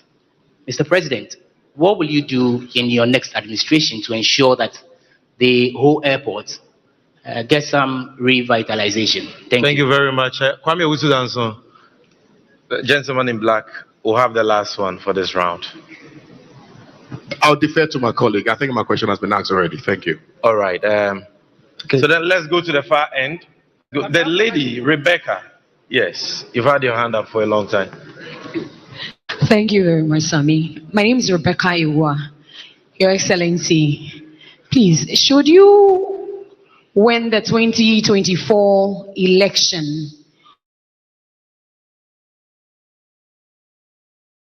the measure that you put in place to ensure that the people of Adan get their livelihoods back? I'm talking in relation to the issue where a single investor has been giving the whole Songo Lagoon and the people are deprived of their livelihoods and their brutalities, and freedom of the press is under attack. What exactly would you do to protect our natural resource should you come into power? Thank you very much. This brings us to the end of the questions segment. His Excellency will give us the last round of answers, and then we shall wrap up. But sir, first, you have a question on sports from Sadiq Adams, which skipped you. So if you could start with that.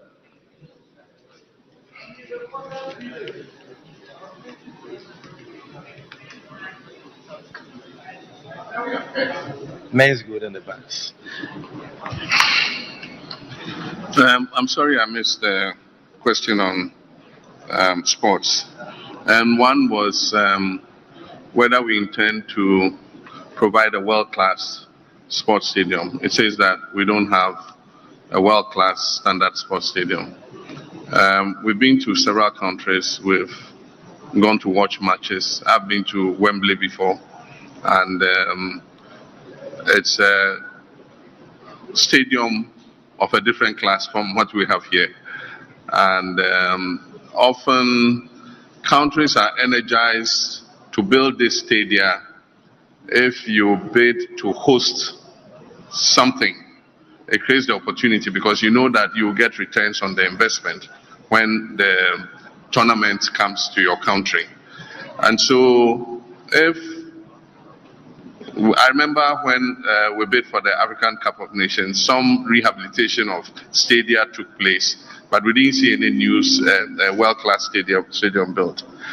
In the current crisis in which we are, I would not stand here and promise that we will build a new stadium, but I've said that under the big push, we intend to spend a certain amount of money over 5 years on providing a good infrastructure to include roads, bridges, agro-industrial parks, and so on and so forth. That could include sports facilities. And if we make allocation, then we probably would look at providing such a stadium. And so that's what I can say. Sports, if you go to many countries, sports plays a very good part in the 24-hour economy. And so you find games being played at night under floodlights and so on and so forth. Unfortunately, here in many places, we have to close the match before the sun goes down. Otherwise, there's not enough light to continue the match because we can't even keep the floodlights on. And so I do think that as part of the 24-hour economy, sports can play a very good part, and we'll invest in sports facilities and help the people engaged, the private sector engaged in sports facilities to be able to provide, service at night so that our people can enjoy that service. During the working day, people go to work and things. In the evening, they want to go witness a football match or go witness an athletics meet. And we don't have exactly the facilities to sustain that. And so it's something that we will think about. Minyanu bisa say, "Ede importi ena eye bibi fufura. Yebetimi ede ensa atoso say we adia ebetimi assistant yoman ama yeshebre Ghana for shebre assistant. Na em say enyoma bebre amaka no. Makacho said the central plank of your economic policy initially is to stabilize the economy and only the priority because we be tokromu ayakoshe no e was say yetimi eye na yetimi epie free tokromu ansa na waka bibia ka ho and America said 24-hour economy no eno ebebie economy no say ne be ya enkwada no benye adwuma ye yemabunu no benye adwuma ye because national security aka say the major threat to your stability in Ghana is youth unemployment. Abraham Niwabemu, now unemployment rate here little over 8%, and then unemployment could do 14.7%. And we share Ghana statistical standards, Ghana statistical service or more reports now. HSS say anye bibin tema things will deteriorate further because World Bank say 800,000 people have fallen below the poverty line just because of economic crisis a year from we. Another Ghana Statistical Service report say 8 million of our people ended that back because they couldn't afford to eat. 8 million people did not eat for one day because they couldn't afford food. The major emergency I want to say, I was said, food inflation ever from. And the only way we can do is to say, Yan Kasa, Eduane a Yedino. I was said, Yan Kasa Yedria Oha, na Yetra, na Yankrofotimia food at affordable cost. And San Yomani na there, Metimiaka say, Yabeya, Ebema, and Yoma Assasa Amayan. Na Osan Bisa say aba enyoma enkrofo afa anase omawia kyerɛ sɛ ɛyɛ ɔman no japade a ɔmo nkwa ɔmo afa no yɛbɛyɛ ne den ɛm sɛ maka wɔ bebi bebree nanu ya mekɔla na lafo no ɔmo nsu because ɔmo asase bebree a aban gyeeɛ sɛ ɛde ɛyɛ bibi ɛnɛ mo ayɛ mo adwene sɛ mo mfa nyɛ biom na emra ne kyerɛ sɛ sɛ wo se wo mfa nyɛ wo mfa saa asase ne nyɛ ade a wogye yɛ ne nti wo mfa nyɛ biom a ɛwɔ sɛ woma asase no ɛsan kɔ nea ɔde asase no ma wo ɛnɛ yɛ ka sɛ la wireless mekae sɛ President Kufuor ɛfa bi 40% ɛde si African Union Village because na yɛbɛyɛ African Union Summit wɔ ha nti na aka 60% of la wireless land ɛnɛ kɔ hɔ kɔhwɛ Yache asase nafa without consultation with the stakeholders. Make I say Abra Professor Mills by International Students Hostel near Chedi in Alpha. Professor Mills by or just assassin back and a honor foreign ministry. AC assassin also na foreign ministry. Ain't he say wafa Abaya Japadia or Quanswa Emrano Empenia. Yebesa are repossessing on behalf of the people of Ghana. And you know a commitment I just say may Will I still give amnesty to people convicted for Galamsey? And my answer is yes. Because those who are in prison for Galamsey are not the actual perpetrators of Galamsey. The big kingpins are not in prison. Those who are in prison are the small boys that they employ to work on their Galamsey concessions. And so they are victims of circumstances. And so if we're coming with a new fight against Galamsey, let's start by giving them amnesty, let's bring them out, reform them, and do the things that will make them not go and do what they've done again. If somebody must be in prison, it's those district chief executives and ministers and others who are doing the Galamsey, not the people they are employing. The term of Bank of Ghana governor used to overlap the political season. It's a 4-year contract, but it depends on when the governor is appointed. And so if you remember, the last governor who was the governor in my time was Governor Isaku Nashiru. When I left office, Nashiru's term was still running. It was the same with Governor Akwa. His term overlapped government. It is only when Nashiru was forced to resign and a new governor was appointed that the term is becoming conterminous with the political season. But otherwise, really, it just says you have a 4-year contract. After 4 years, the contract is renewable. And so if a government comes into office and your contract has not expired, you continue as governor. And when the time comes and your contract is over, depending on your performance, your contract will be renewed. But if you are a governor who presided over a 60 billion loss, I wonder if you expect a contract extension. If you're a governor who printed 42 billion CDs and pumped it into the economy, pushed inflation to 54%, I wonder if you expect that you will get a contract extension. If you're a governor who in crisis decides that the best thing for a bank to do is to invest $250 million in a headquarters building, I don't know if you should have the expectation that your contract will be extended. And so I think that, yes, 4-year contract, but it must be based on the performance of the person or the individual who is in that office. Cabinet reshuffles are important because They enabled you to bring fresh pair of hands into your government. And then somebody might not be performing in a certain sector. But if you reshuffle him and move him to another sector, you find that he finds his feet and performs better. So from time to time, a president might look at his cabinet and shift people around or drop some people and bring new people in. It is something that happens all over the world.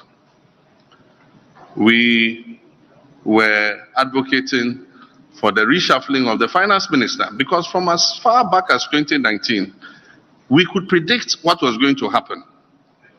A finance minister comes into office and all he knows is to borrow on the international capital markets. And not only because that's all he knows, but also he benefits from the borrowing. Conflict of interest. His company, Data Bank, anytime government borrowed, received commissions on the borrowing. And so that was an incentive to borrow. So is it any surprise that in 6 years, this finance minister borrowed $13.5 billion from the Eurobond market? With all the projects and infrastructure I invested in my time in office, the total amount I borrowed from the Eurobond market in the 4 years was $3.5 billion.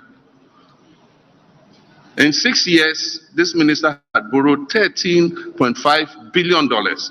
And that is what has put us in the situation in which we are.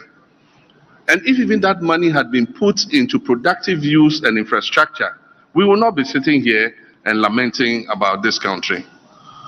But most of that money went into consumption and into dubious projects that have brought no return to this country. And so if the president had reshuffled him earlier, we will not be in this mess that we are. MPP has very capable people. The only reason the president kept him in that office and refused to shuffle him is because he was his cousin. So you ask me, why haven't I congratulated the president for reshuffling the minister? The distraction has been done. In English, they say it's bolting the stable after the horses have escaped. When the man has finished kaputting the economy, you then remove him, and then you say, I should clap for you. I won't clap. I won't applaud him. He should have done that much earlier. Oforiatta should have been out of that office in 2019, not at the time that he made him leave. And so I think that's my comment on that. Increasing districts. That is part of the expenditure government has to bear. Bernard, unfortunately, it is provided for in the Constitution. And unfortunately, it has been misused by governments. A lot of the time, the motivation for splitting districts is to create additional constituencies. And so you find that districts have been split and become unviable because they are too small and do not have economic opportunity to be able to be viable as a district. There are many districts today whose only source of income is District Assembly's Common Fund. And so unfortunately, that is what has happened. I remember when I was a deputy minister, the districts were under 100, about 90 districts or 70 districts or something like that. Today we have 261. And there's no scientific basis for the division except gerrymandering. Because there are districts that are bigger that should have been divided, that are not divided. But districts that are smaller that should have been left as they are have been split and created into smaller districts, because then the party that wins in that district can have two constituencies instead of one. So that is the case. Several districts that existed, constituencies that existed have been converted into districts. So in looking at the review of the Constitution, we must set some more stringent guidelines for the creation of districts. You know that now every traditional area wants a district. And so we're getting to the stage where every paramount chief wants his traditional area to be a district. Because I go around and traditional paramount chiefs are requesting districts for their traditional areas. That's not what it was meant to be. But if you look in the Constitution, the creation of regions is specified, and you must go through a process that requires consensus building. Unfortunately, it's not the same with districts. With regions, you must have a commission of inquiry, and the commission of inquiry must recommend, and when it has recommended, it must go for a referendum. 40% of the people in that region must vote, and 75% of them must say yes. And so, if we do the constitutional review, we probably must look at making more stringent the creation of more districts. Because if we say it's just based on population and land size, where are we going to stop? Ghana today is 33 million people. It is predicted that by 2050 or 2030 something, we'll be 50 million people. And so if you say population is the driver, then by the time we are 50 million people, we'll have 600 districts. And so that is a major issue, and I agree with you that we should look at that. But I think that there are more opportunities for improving funding to districts. And one of the things that has been forgotten is the issue of property rates. If we collect property rates properly, we can raise money to improve social services in the districts. And so even though AMA has been split up into other districts, I mean, just look at the houses in Accra. Just look at the properties in Accra. Bernard, do you think that if these properties rates are collected properly, the districts will not have enough money to do the drains and do the roads and do everything? So one of the things we're going to do is to support the districts and enhance their capacity to collect their property rates. Because District Assembly's Common Fund was introduced, property rates are not collected the way they should. My father died and left his house.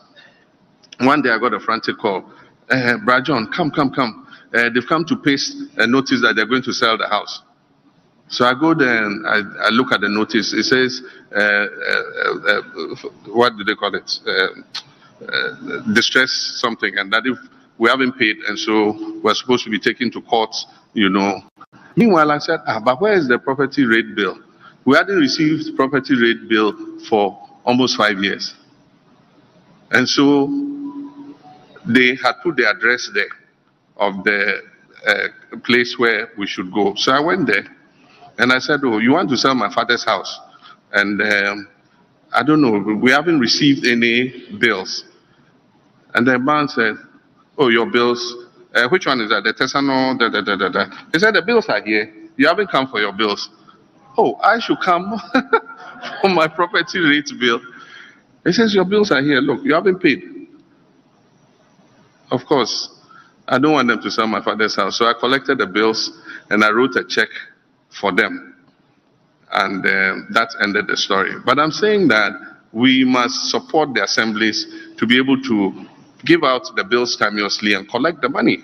And we must value those properties properly. I mean, some of those properties, if you charge 5,000 cedis a year, I mean, they'll be willing to pay because the value of the house is worth millions. And so that could be a new source of funding for district assemblies. Accra is getting difficult to manage because of its size and population. And so the city is spreading beyond its limits. It makes it difficult to continue to provide social services to the city.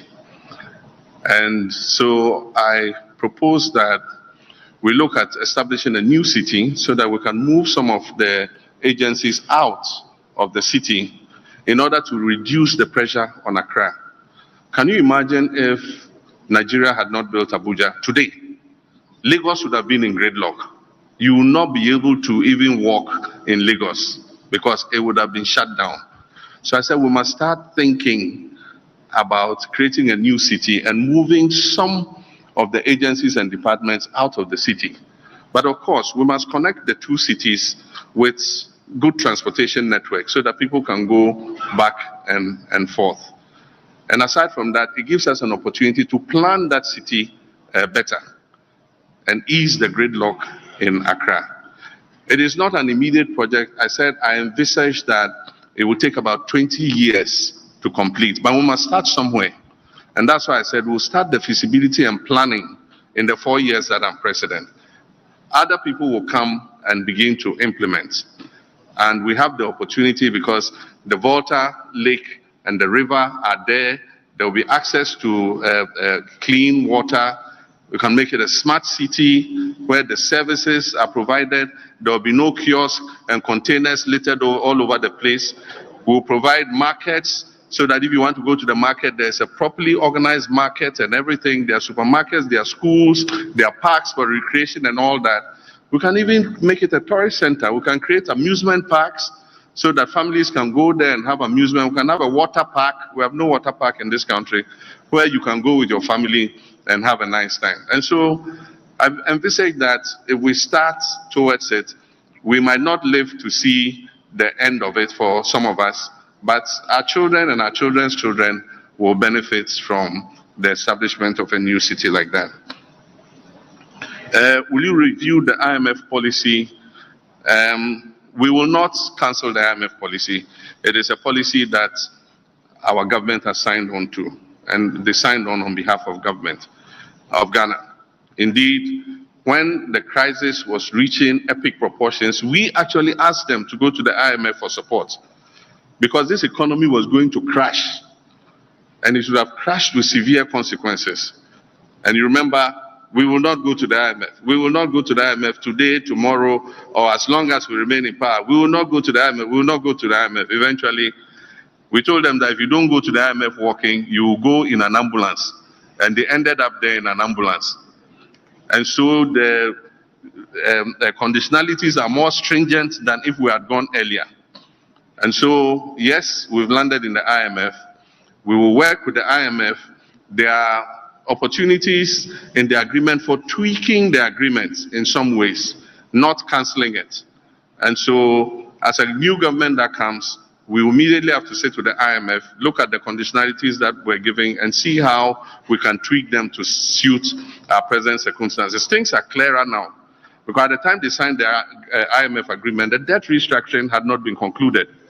Today, it has been concluded, even with the international bondholders. And so we have a more predictable trajectory about how our loans are going to have to be repaid. Even this year, we're supposed to pay $400 and something million of the debt. I don't know where government is going to get that money. We probably will use some of the money the IMF themselves are giving us to pay for it. And that will create problems for the city because we don't have the kind of injection of foreign currency that we should have. I'm committed to an affirmative action bill. The last time I met with the Speaker, I urged him to make sure that he passes it in his term as Speaker, and that the women of Ghana will be very grateful to him if he's able to pass the affirmative action bill before the life of this parliament ends. Historically, it's one of the bills that has lasted the longest under consideration. And I think that the time has come for us to have an affirmative action bill. That one and the amendment to the Citizens Bill to allow our dual citizens to participate even in a greater way in the administration of this country. And so that bill too should be passed. The dual citizens should be amended to allow dual citizens to be able to participate. Those two bills are pending before Parliament, and I urge the Speaker to make sure that he passes them before the life of this Parliament ends. General elections, yes, I remember under Charlotte was saying, she announced that their website had been hacked, and so they should continue compiling the ballots with the manual system. And that's why we have a manual system and we have an electronic system. The electronic system makes tallying faster, but it does, even though it goes ahead and makes it faster, the manual system must also conclude before the elections are declared, because eventually the pink sheets are the name of the game. And so in 2016 and 2020, I wouldn't blame the Electoral Commission completely, because the electoral process affords us certain instruments and levers to be able to police the poll. And I must say that, unfortunately, our preparation in terms of using the processes the electoral process affords us to police the poll were not effectively used. I can tell you we've learned the lessons from that time, and this time it is going to be close marking. We're going to put the right people at the polling stations. And for those of you who are NDC supporters, we're asking for volunteers. We want to know which polling station you are voting in. We'll train you. And on that day, you will sit there for us. So those of you media people who are NDC supporters, I beg you, give us your names. In the morning, you won't go and vote and go away. You vote and sit at your polling station. We would have trained you, and you'll be our agent there to make sure that the right thing is done. We're going to man the collation centers. We have trained our people who are going to man the collation centers. They will be there. In some cases, in 2020, agents in the collation center went and they said, oh, the returning officers have not come yet. So you go home and go and eat and rest and come early in the morning. By the time they came early in the morning, the result had been declared. And of course, it led to confusion. And you remember that some people were killed by that incident. And so we are going to take advantage of the levers that the electoral process offers us to be able to police the poll. So I can assure every Ghanaian voter who votes for the NDC that your vote will be protected. I can assure you of that. Ho Airport is currently not functional, but it still gives us the opportunity for medical evacuations and emergency flights. And so several times I've seen the Air Force, land there for one reason or the other. Unfortunately, Passion Air started flights into Ho, but the demand was sluggish, and I'm told that on one flight, they had only a single passenger. And so it was not sustainable at the time. But I don't think we should give up. I think that commercial flights will resume to Ho if people see that time is precious. And instead of driving that length of time, 3 hours to Volta region, you probably are better off just flying 20 minutes and arriving on time. And so I do think some things can be done. But I also know that a group is intending to set up a pilot training school at the Ho Airport of international standard and bring student pilots from all over Africa and Ghanaian students to train as pilots. That would be a useful use of the airport. There are many ancillary activities that we can do, like aircraft maintenance. We can put aircraft hangars there so that aircrafts that need maintenance can come there and maintain. And so it will still be a useful facility, and we will encourage the private sector to make use of it. After all, we built the facility, and so we just have to encourage and entice the private sector to take advantage of it. And the final question was on Ada Songo Lagoon. I don't know the processes that were used for the award of that concession, but I think that is something worth looking at. I know that there was resistance from the people, and a journalist in the local media station was brutalized and harassed, and I hear he eventually died. And so it's something that we should look at. What processes were used? What is the effect of on the livelihoods of the people? Because that has been a very controversial issue. I remember that there was a company before, Vacuum Salt, that did the same thing. There were run-ins with the people, and eventually the PNDC had to come in and streamline things. So I really don't know what has happened in this case, but of course if we come, we'll take a look at it and see what amelioration is possible in that regard. When I spoke about taxes, I was told that I was not very clear. There are some nuisance taxes. I thought that when I mentioned COVID levy, you would all have assumed that I said we'll take the COVID levy off. We are the only country that is still punishing our people for a pandemic that has passed. And so I think that there are other revenue sources that we can use other than the COVID levy.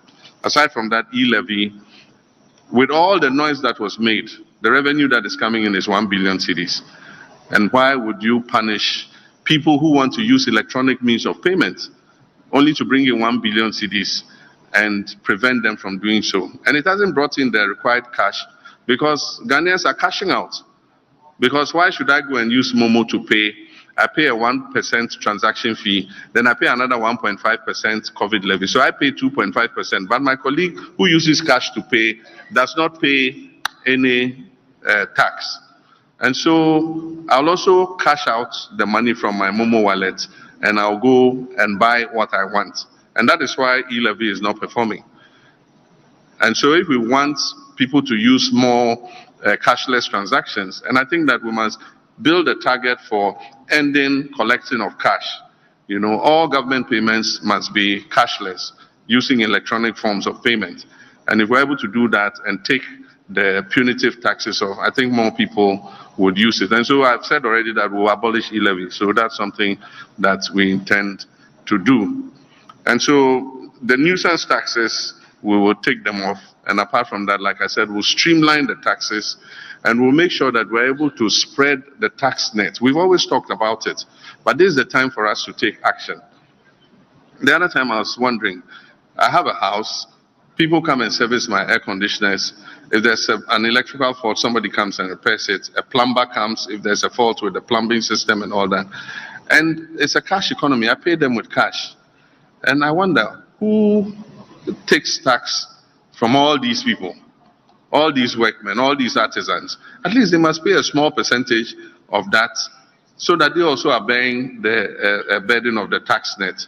And so if we can find instruments to be able to reach those people, probably pass legislation that makes it compulsory that if somebody like that comes to work, he must be registered as a qualified plumber or as a qualified electrician. And to be registered, you must have an electronic payment handle, either a POS or a mobile money system.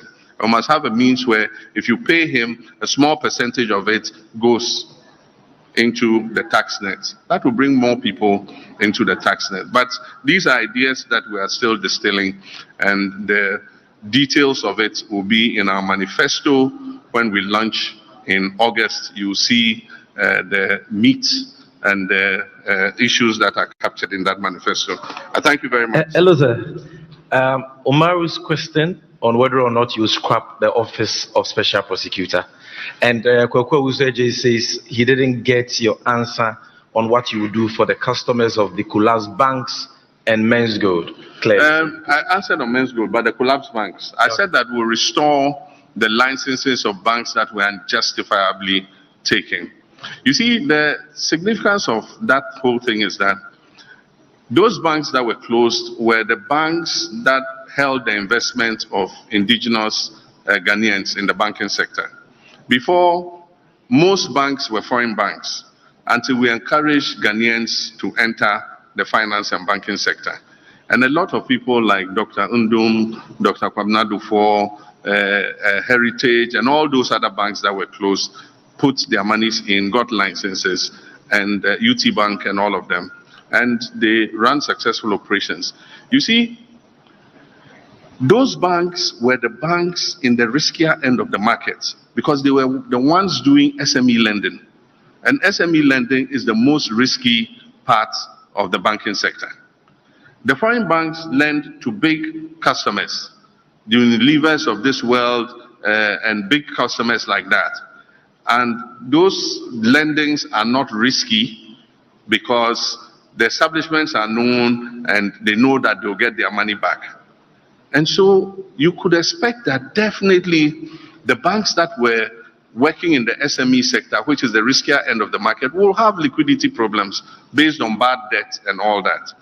But the answer was not to clean them out, shut them down, throw more than 10,000 banking professionals onto the streets, and incur a debt of 25 billion Ghana cedis when you could have resolved the matter with less than 5 billion.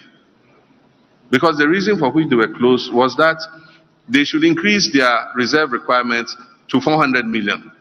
And so if 10 banks were closed, 400 million is 4 billion.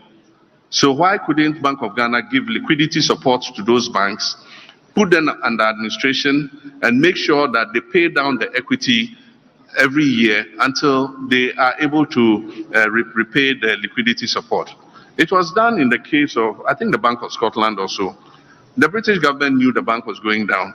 They gave them a liquidity injection and took equity in proportion to the liquidity they gave them.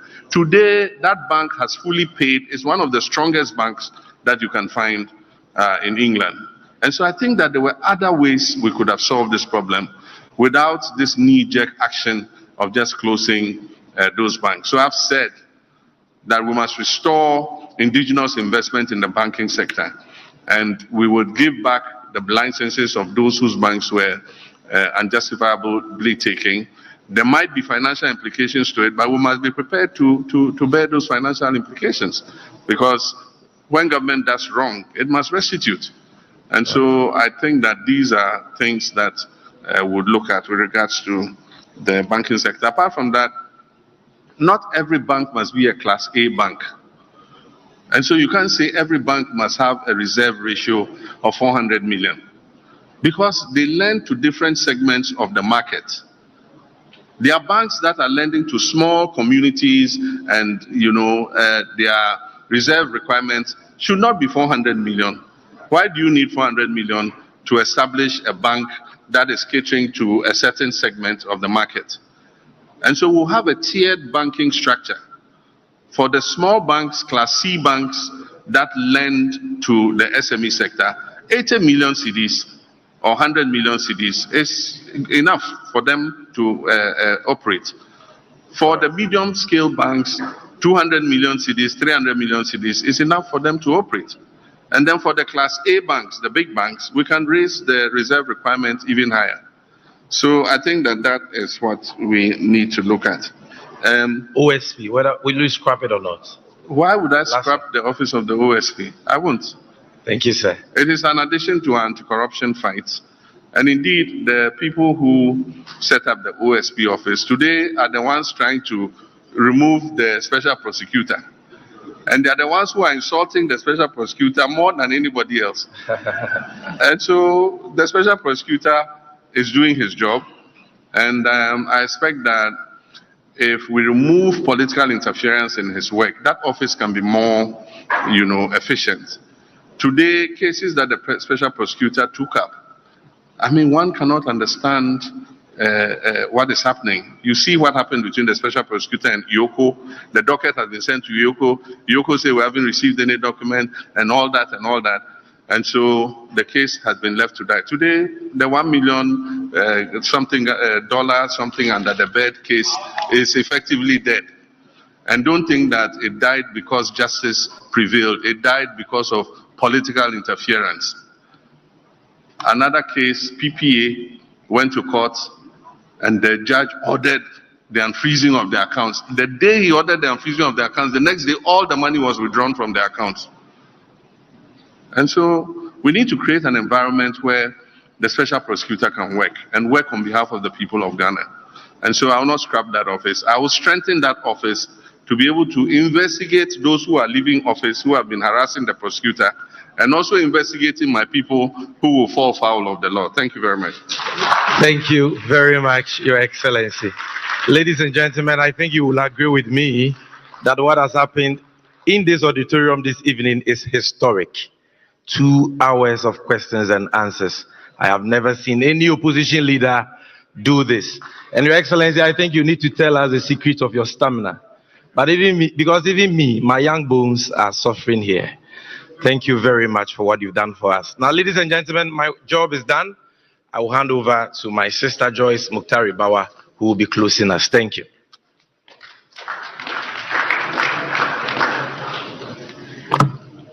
Thank you very, very much, everybody. Thank you to our distinguished guests, ladies and gentlemen, our friends from the media, event PR, our fantastic ladies and gentlemen from the greatest political party in the history of this country, the National Democratic Congress. And of course, to our lovely, amazing, accomplished running mate, Professor Nana Jane Opoku-Agyeman. Thank you so much for making time to join us this evening. And yes, to all the cameramen, to the JM bloggers, and all you wonderful people who have made the last 3 hours such an illuminating experience. We are indeed very grateful. To my boss, my favorite gentleman, affable, kind, warm, knowledgeable, full of wisdom. Thank you so much for the enthusiasm, for your energy, sir. And yes, for responding to each and every question that you received tonight. And hopefully, all of our brothers and sisters here will indeed put you to strict proof tomorrow morning as the clock starts and everybody starts to ask questions. We will all be available to answer any other questions you have and whatever clarifications you seek. So on behalf of all of us here at the NDC, at the Office of the Flag Bearer, I bid you all safe journeys to your homes and Godspeed, and to say that we are very, very grateful to you, each and every one of you, for making the time. So yes, I think that it's still my responsibility to say a very short closing prayer. So may I ask all of us to please rise up to express our gratitude to God.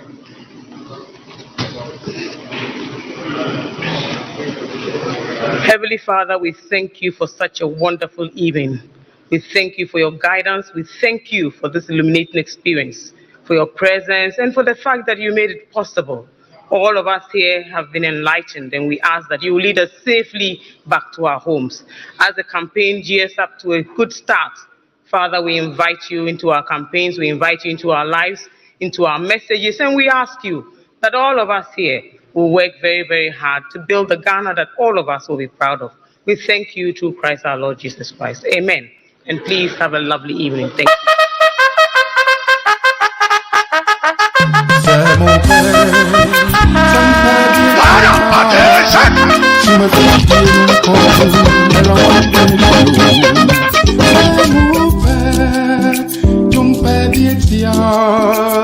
Timothy and Uncoto, and I want radio. And you